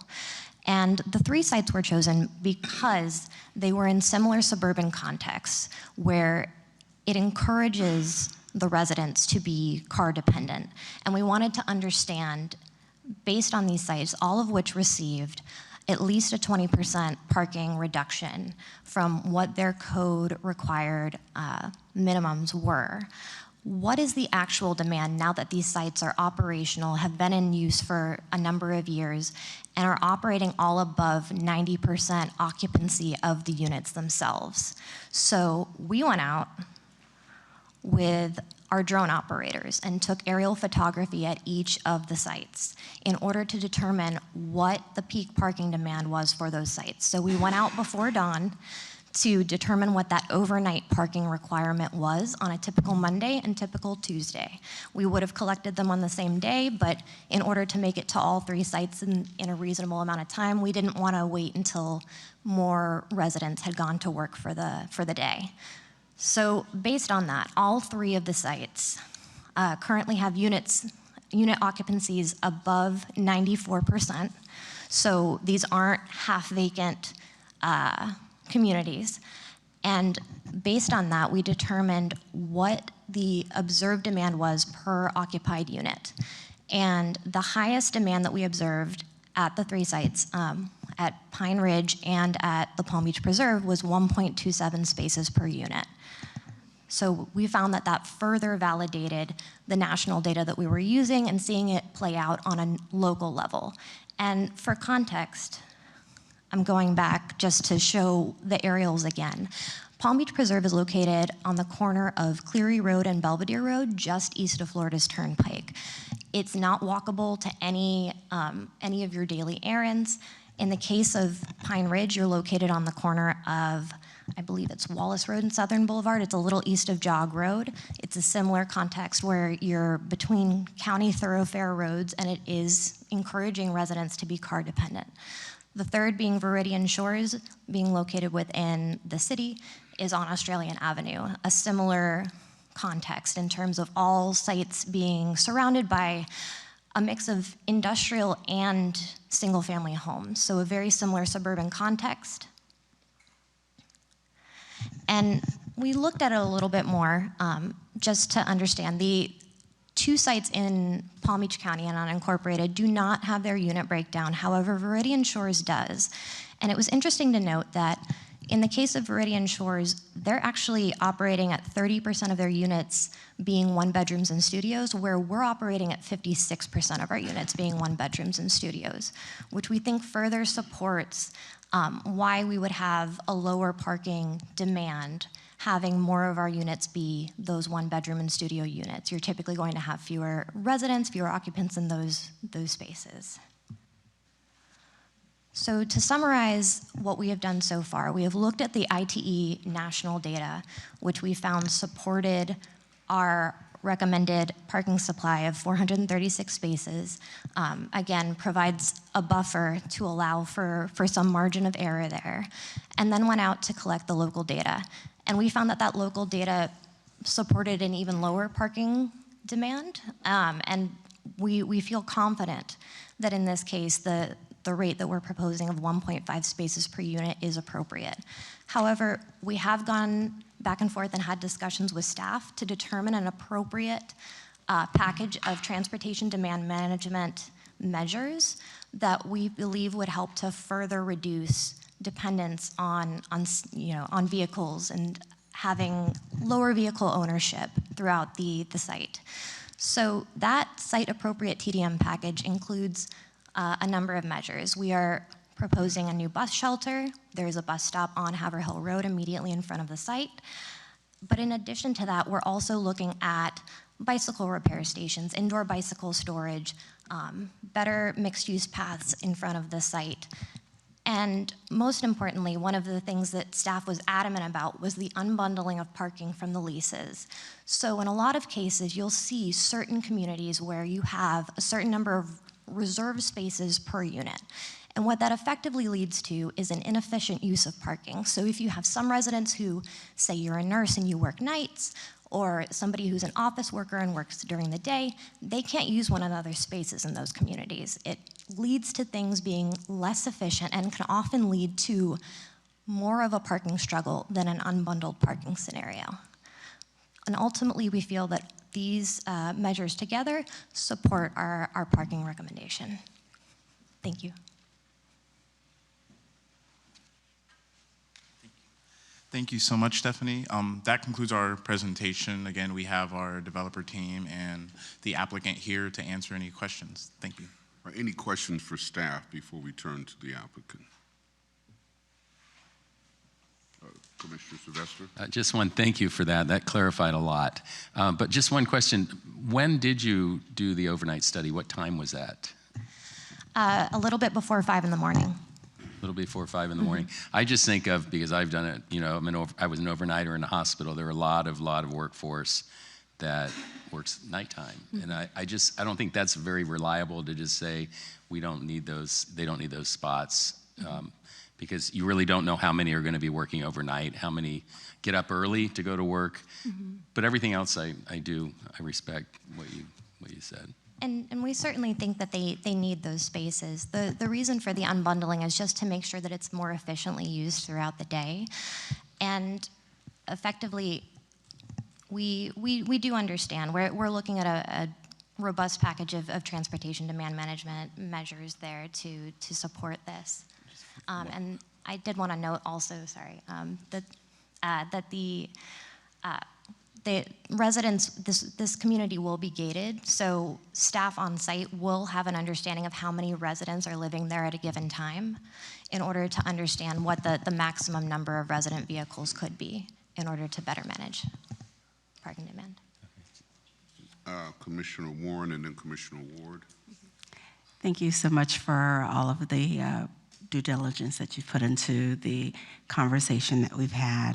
I appreciate the conversations and the meetings that we've had, and I'd like to know, I did recommend that you compare the project to one within the city that has a similar number of units, and I'm wondering if you had an opportunity to do that and how that compares to spaces available. So in the case of that particular development off of Village Boulevard, we did note that the major difference there is that they do have reserved spaces on a case-by-case basis. So that is one of those locations where I would see, I would expect that there would be certain spaces that are going unoccupied, but they're unusable for other residents.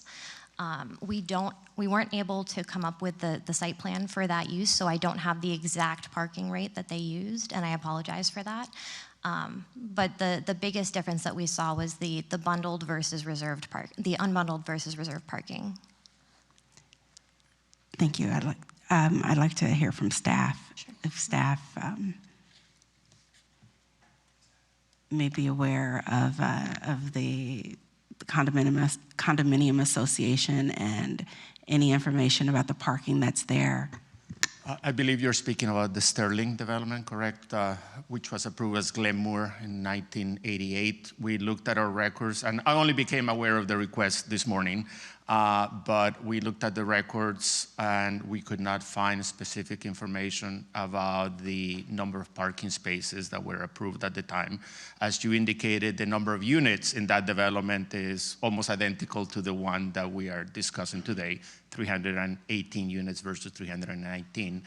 But as Stephanie pointed out, we did find in the approval documents that every unit in that, or every parking space in that development when it was approved in 1988 was assigned to specific units, which is, again, is the total opposite of what we are recommending for this one. So all of the parking spaces were basically bundled or linked with units for that specific development. In this one, city staff indicated, or our recommendation, and which made it into the approval, is that none of the spaces will be associated with any unit. And as Stephanie indicated, we believe that that makes a significant difference as far as the efficiency of parking spaces. We have seen that in other developments, that unfortunately the parking was bundled with either units or with commercial spaces, and sometimes half of the spaces are actually empty, but the people who actually need the parking cannot use it because those spaces are already assigned to either other units or to other commercial areas. So we have dealt with the issue of bundled parking, and that's why we strongly recommended, and again, it made it into the requirements for this one, that the parking should be unbundled for this development. But unfortunately, going back to the original questions, we could not find, this is, again, an approval from 1988. We found a lot of documents, we just could not find the specific number of parking spaces that were approved. Did you have a follow-up, Commissioner? No, thank you. Commissioner Ward? It was just a comment. Thank you. That was very detailed, and I appreciate it. I know that parking seems daunting and a little bit boring, but it's super helpful just given all the conversations that we're having about parking. Thank you. Any other questions, comments? Commissioner Fox? Thank you. I guess my final question about parking I asked in the last meeting, but just to confirm, you or the applicant said that they won't be expected to rent any units more than they have parking, so that they will be giving basically a parking sticker, and if they run out of them, they will not rent the units. So in other words, maybe we're worrying too much about the parking if they're not going to rent units to anyone if the parking is not available. Is that correct? That is what the applicant has indicated, correct. Okay, thanks. Any other questions for staff or the applicant? All right, we do have one card. Jason Moore.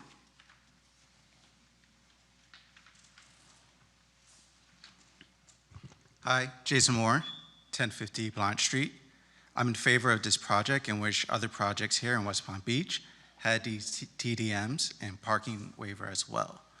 The key to reducing car traffic is providing viable options to driving, and at least this developer is trying to do so. Some recommendations: if there's a way to have indoor bike storage in all 3 of the buildings instead of 1, that would be good to have.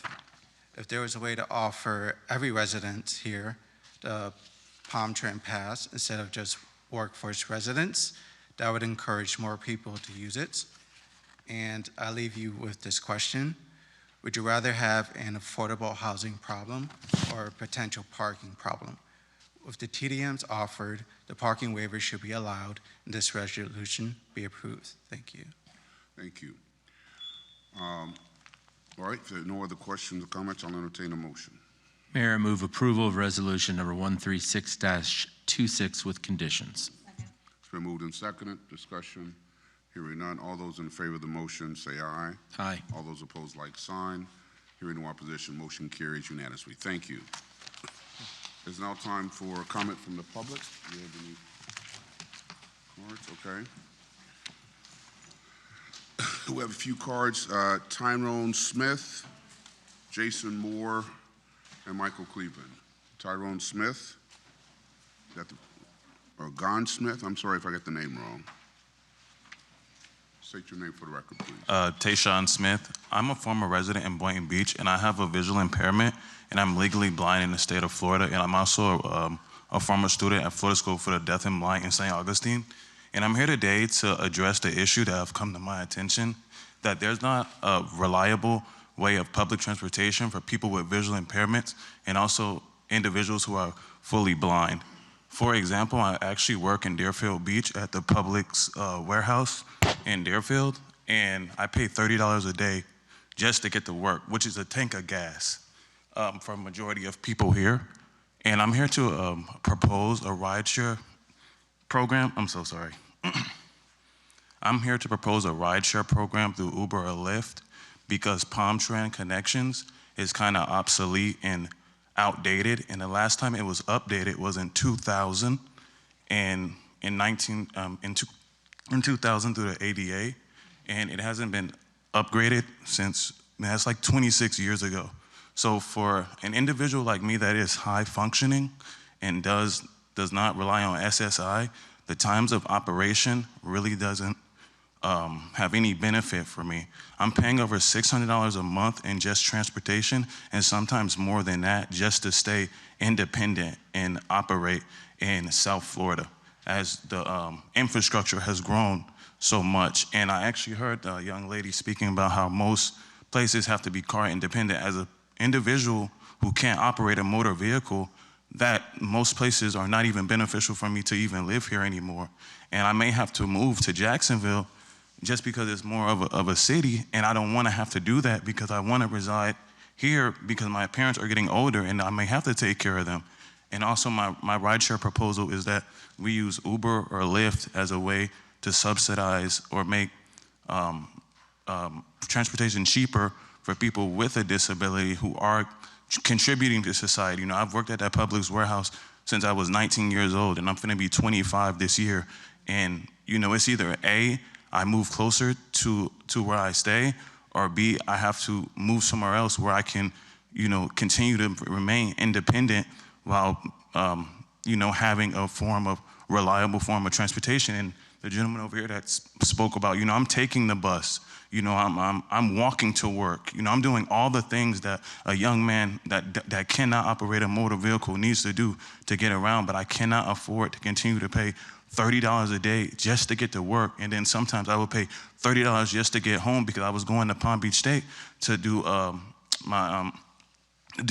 sports science to become a physical therapist, but I couldn't afford to get off of work, catch the train, walk to the train, get on the train, get off the train, find the nearest bus stop. Then I couldn't do that. Thank you for your time. Thank you, sir. Jason Moore.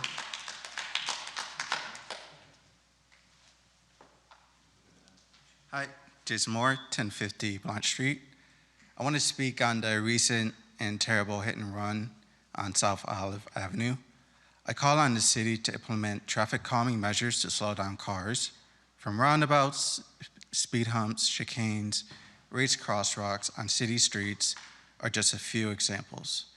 Even though this is reactionary, taking action now can help prevent the next crash and tragedy. I love this quote from Walkable City by Jeff Speck. If you want to make a change in the world, change your streets. With that said, I believe now is the perfect time to consider a pilot project to pedestrianize Clematis Street this fall and winter. Combined with the green market, most of it can be closed to cars on the weekends and then try for holiday weeks like Halloween, Thanksgiving, Christmas to New Year's.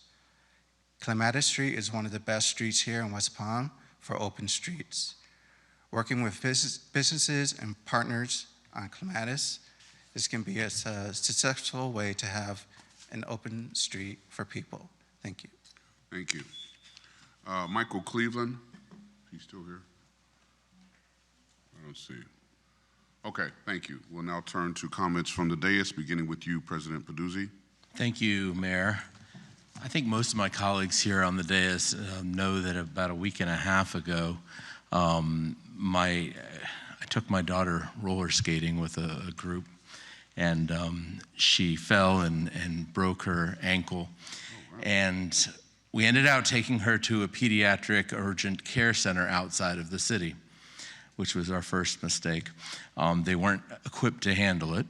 And not knowing exactly where to go, I called our colleague, Commissioner Sylvester, also a doctor of physical therapy, and he was just right on it, telling me exactly where I needed to take her right here in the city of West Palm Beach. Got me on the phone with the pediatric orthopedic surgeon, Claire Shannon, at the Paley Institute.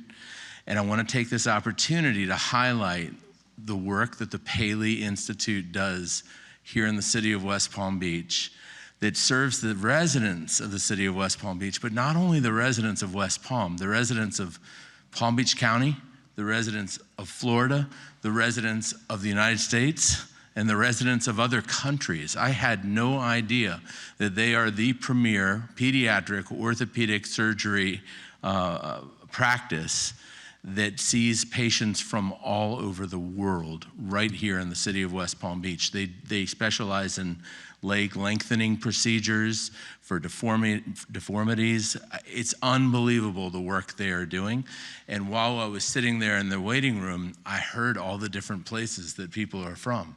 And it was just amazing to see that right here in our city, we have such tremendous orthopedic care that's available to our residents. And if a child is taken by ambulance to our trauma center, St. Mary's, we have some of the best pediatric orthopedic surgeons anywhere. And so I just wanted to give a shout out. Thank you to Commissioner Sylvester, and thank you to the Paley Institute for all the good work that you do, and particularly to Dr. Claire Shannon. That's all I have. Okay, very good. Commissioner Ward.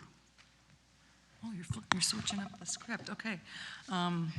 Just keeping us on our toes. All right, well, first I wanted to say that I was able to, the other weekend, go celebrate a Coleman Park residence, or I guess she's now she's in the historic Northwest, but Alberta Bailey's 110th birthday, which I tried to find data in Palm Beach County whether she's one of the oldest, and I think if she's not the oldest, she's definitely one of them as far as ChatGPT was doing the digging for me. And so I just wanted to shout out that again because it was really cool. Her grandchildren, her great-grandchildren, everyone surrounding her for her birthday, she is, with it and active, and I just, I hope if I last that long that I'm in her shape. And then I wanted to also thank Linnea Highsmith, or Lynn Highsmith, that works at Coleman Park, because she's the one who told me about this. And every time I go to see her, if no one's been to the Coleman Park Community Center, Lynn is just, she's a protector of that area. She looks out for all those children. She's currently operating the summer camp there. And we just have a fantastic person on our team who is just a great steward of that neighborhood. And so I just wanted to give her a shout out. And then finally, just something that we spoke about the last meeting that I wanted to continue speaking about was just how our appointments are made within our committees. I don't know whether if probably just get maybe a meeting either with someone with administration or understanding, because I just don't know how it exactly works, whether every person who applies, every person who applies for specific boards, whether all of those applications get submitted to that committee and they're able to review prior, or whether it's just the one person that's selected. But again, I think that the message that I was hearing was that people want to engage more in understanding who's on our boards, and I think it would probably start with that appointments committee. Actually, I did have one more thing. I mentioned this before in a meeting that we had with the police chief on oversight, and talking about traffic and the terrible incident that happened with the young man who was killed that worked at O'Shea's.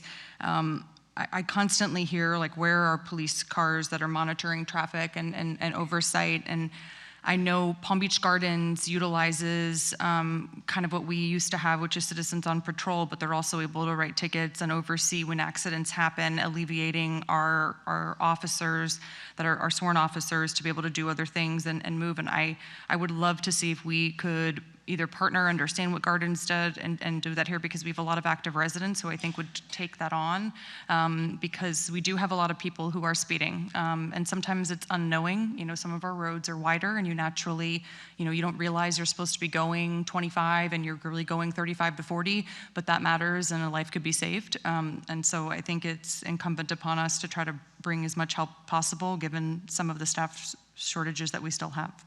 Thank you. Commissioner Warren. Thank you, Mayor. I'd also like to acknowledge a resident who is 104 years old, and her name is Miss Bodden Stoney, and she was a dressmaker and owned a small grocery store here in West Palm Beach. So I think that's pretty awesome that we have several residents that have lived and are thriving past 100 years old.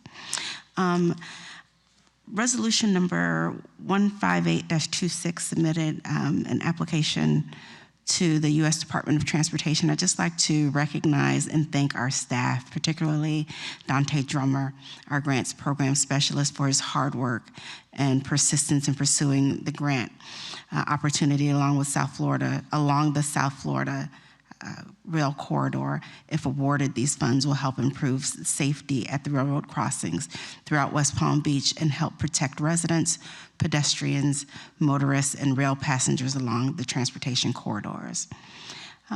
I'd like to recognize and thank Lucy Joseph for going above and beyond to assist a 77-year-old bedridden senior citizen in District 2 who reached out to my office for help. Her emergency housing voucher was set to expire in December, and she's hopeful she can remain in the home where she feels safe and comfortable. The senior is adamant about staying where she is, and I hope the resources and options Lucy helped identify provide her with a path forward and some peace of mind during an uncertain time. Lucy's compassion, persistence, and willingness to explore every available resource made a real difference. I also hope that cities, housing authorities in Palm Beach County continue working together to support our most vulnerable residents whose housing vouchers may be ending, providing not only housing solutions, but also the dignity, stability, and sense of security that every person deserves. Thank you, Lucy, for your outstanding service. Commissioner Fox. Thank you, Mayor. In the last meeting, we had quite a lot of conversation about the DDA, so I just wanted to announce that tomorrow morning at 8:30 a.m. they will be having their first meeting with their new board members. That is available to watch on Zoom if anyone wants to watch. It's 8:30 tomorrow morning, July 21st. You can get their Zoom link at the website downtownwpb.com and just get a better sense of what they have going on there. I announced this in the last meeting, but we will be having an infrastructure workshop to talk about the DMP on August 10th at 10 a.m., and that is available to watch on Channel 18 or the City of West Palm Beach YouTube channel. And I wanted to mention that in the last meeting, I congratulated our fire chief, our fire battalion chief, Brian Lamb, for his retirement. And since that time, he has actually been appointed to join the port board. He was appointed to fill the 5th seat. So congratulations to him. I'm looking forward to working with him. And I just also wanted to comment about the safety of our bike lanes, our bike plan. I know that we have a master plan that's been in the works. Jessica Keller mentioned she should be getting it in the next few weeks. Last week, Commissioner Ward sat in for Commissioner Peduzzi at the MPO meeting. I walked there, she rode her bike there. We, are trying to fully participate in making sure that our city is multimodal and we need it to be safe for everybody. It was such a tragic accident that happened a couple weeks ago, and I want to ensure that going forward that we are making our roads as safe as they can be, and I hope that when we have the new mobility program coming, there will be more options for people not to drive as well. So I know some of these things will be coming together in the next few weeks. I hope that we can schedule a workshop to do a more deep dive so that all residents can know what we have in store and what we're doing to make sure that the future is a much safer way to get around the city.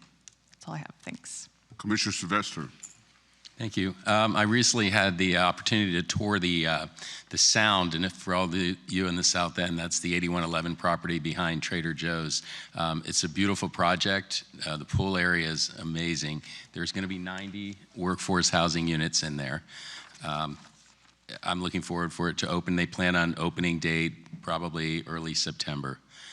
Also, I was honored to attend the Fun Scholars Breakfast, where we celebrated students whose hard work, perseverance, and academic excellence are opening doors to brighter futures. I was also grateful to join school board member Virginia Saviato for a visit to Belvedere Elementary School. I also had the pleasure of touring Mental Health America of the Palm Beaches, located on Fern Street by the train station. At Mental Health America, I met people living with significant mental health challenges who are rebuilding their lives through friendship, purpose, employment, creativity, and community. I saw people creating art, learning new skills, supporting one another, and contributing in meaningful ways. It was a powerful reminder that mental health is health and that recovery is possible when people have the right support in a place where they truly belong. During Mental Health Awareness Month, the city encouraged all of us to wear green to remind our community that mental health matters. I hope we continue carrying the message throughout the year, not just by raising awareness, but by supporting organizations that are making a difference every day. If you're cleaning out a closet or downsizing your home, I encourage you to think of Mental Health America. Gently used clothing, furniture, household goods, books, art supplies, and other useful items can directly benefit people who spend time in that community. I'd also encourage my fellow commissioners and anyone watching to visit Mental Health America of the Palm Beaches. As someone who has seen people on some of the hardest days of their lives, it was inspiring to see what recovery, hope, and community can look like. Organizations like Mental Health America are an important part of the fabric of West Palm Beach, and I'm grateful for the work they do every day. Finally, I was honored to participate in my first groundbreaking ceremony. I have a shovel now, one. ALITA is an exciting project that represents continued investment, growth, and revitalization in our city. That's all I have. I'd like to say you did a great job at that groundbreaking ceremony. You handled that shovel like a pro. Very briefly, I want to invite our residents to the 4th Annual Community Resource Marketplace on Wednesday, July 22nd from 11 to 2 p.m. at the Mandel Public Library. This free event brings together more than 30 community organizations offering valuable resources and services for families, seniors, veterans, and job seekers. Whether you're looking for information, support, or simply want to learn more about the services available in our community, I encourage you to stop by and take advantage of this wonderful opportunity. We hope to see you there. Excuse me. Vintage Vibes, Back to School Edition, returns to the West Palm Beach waterfront on Saturday, August 1st from 5 to 9 p.m.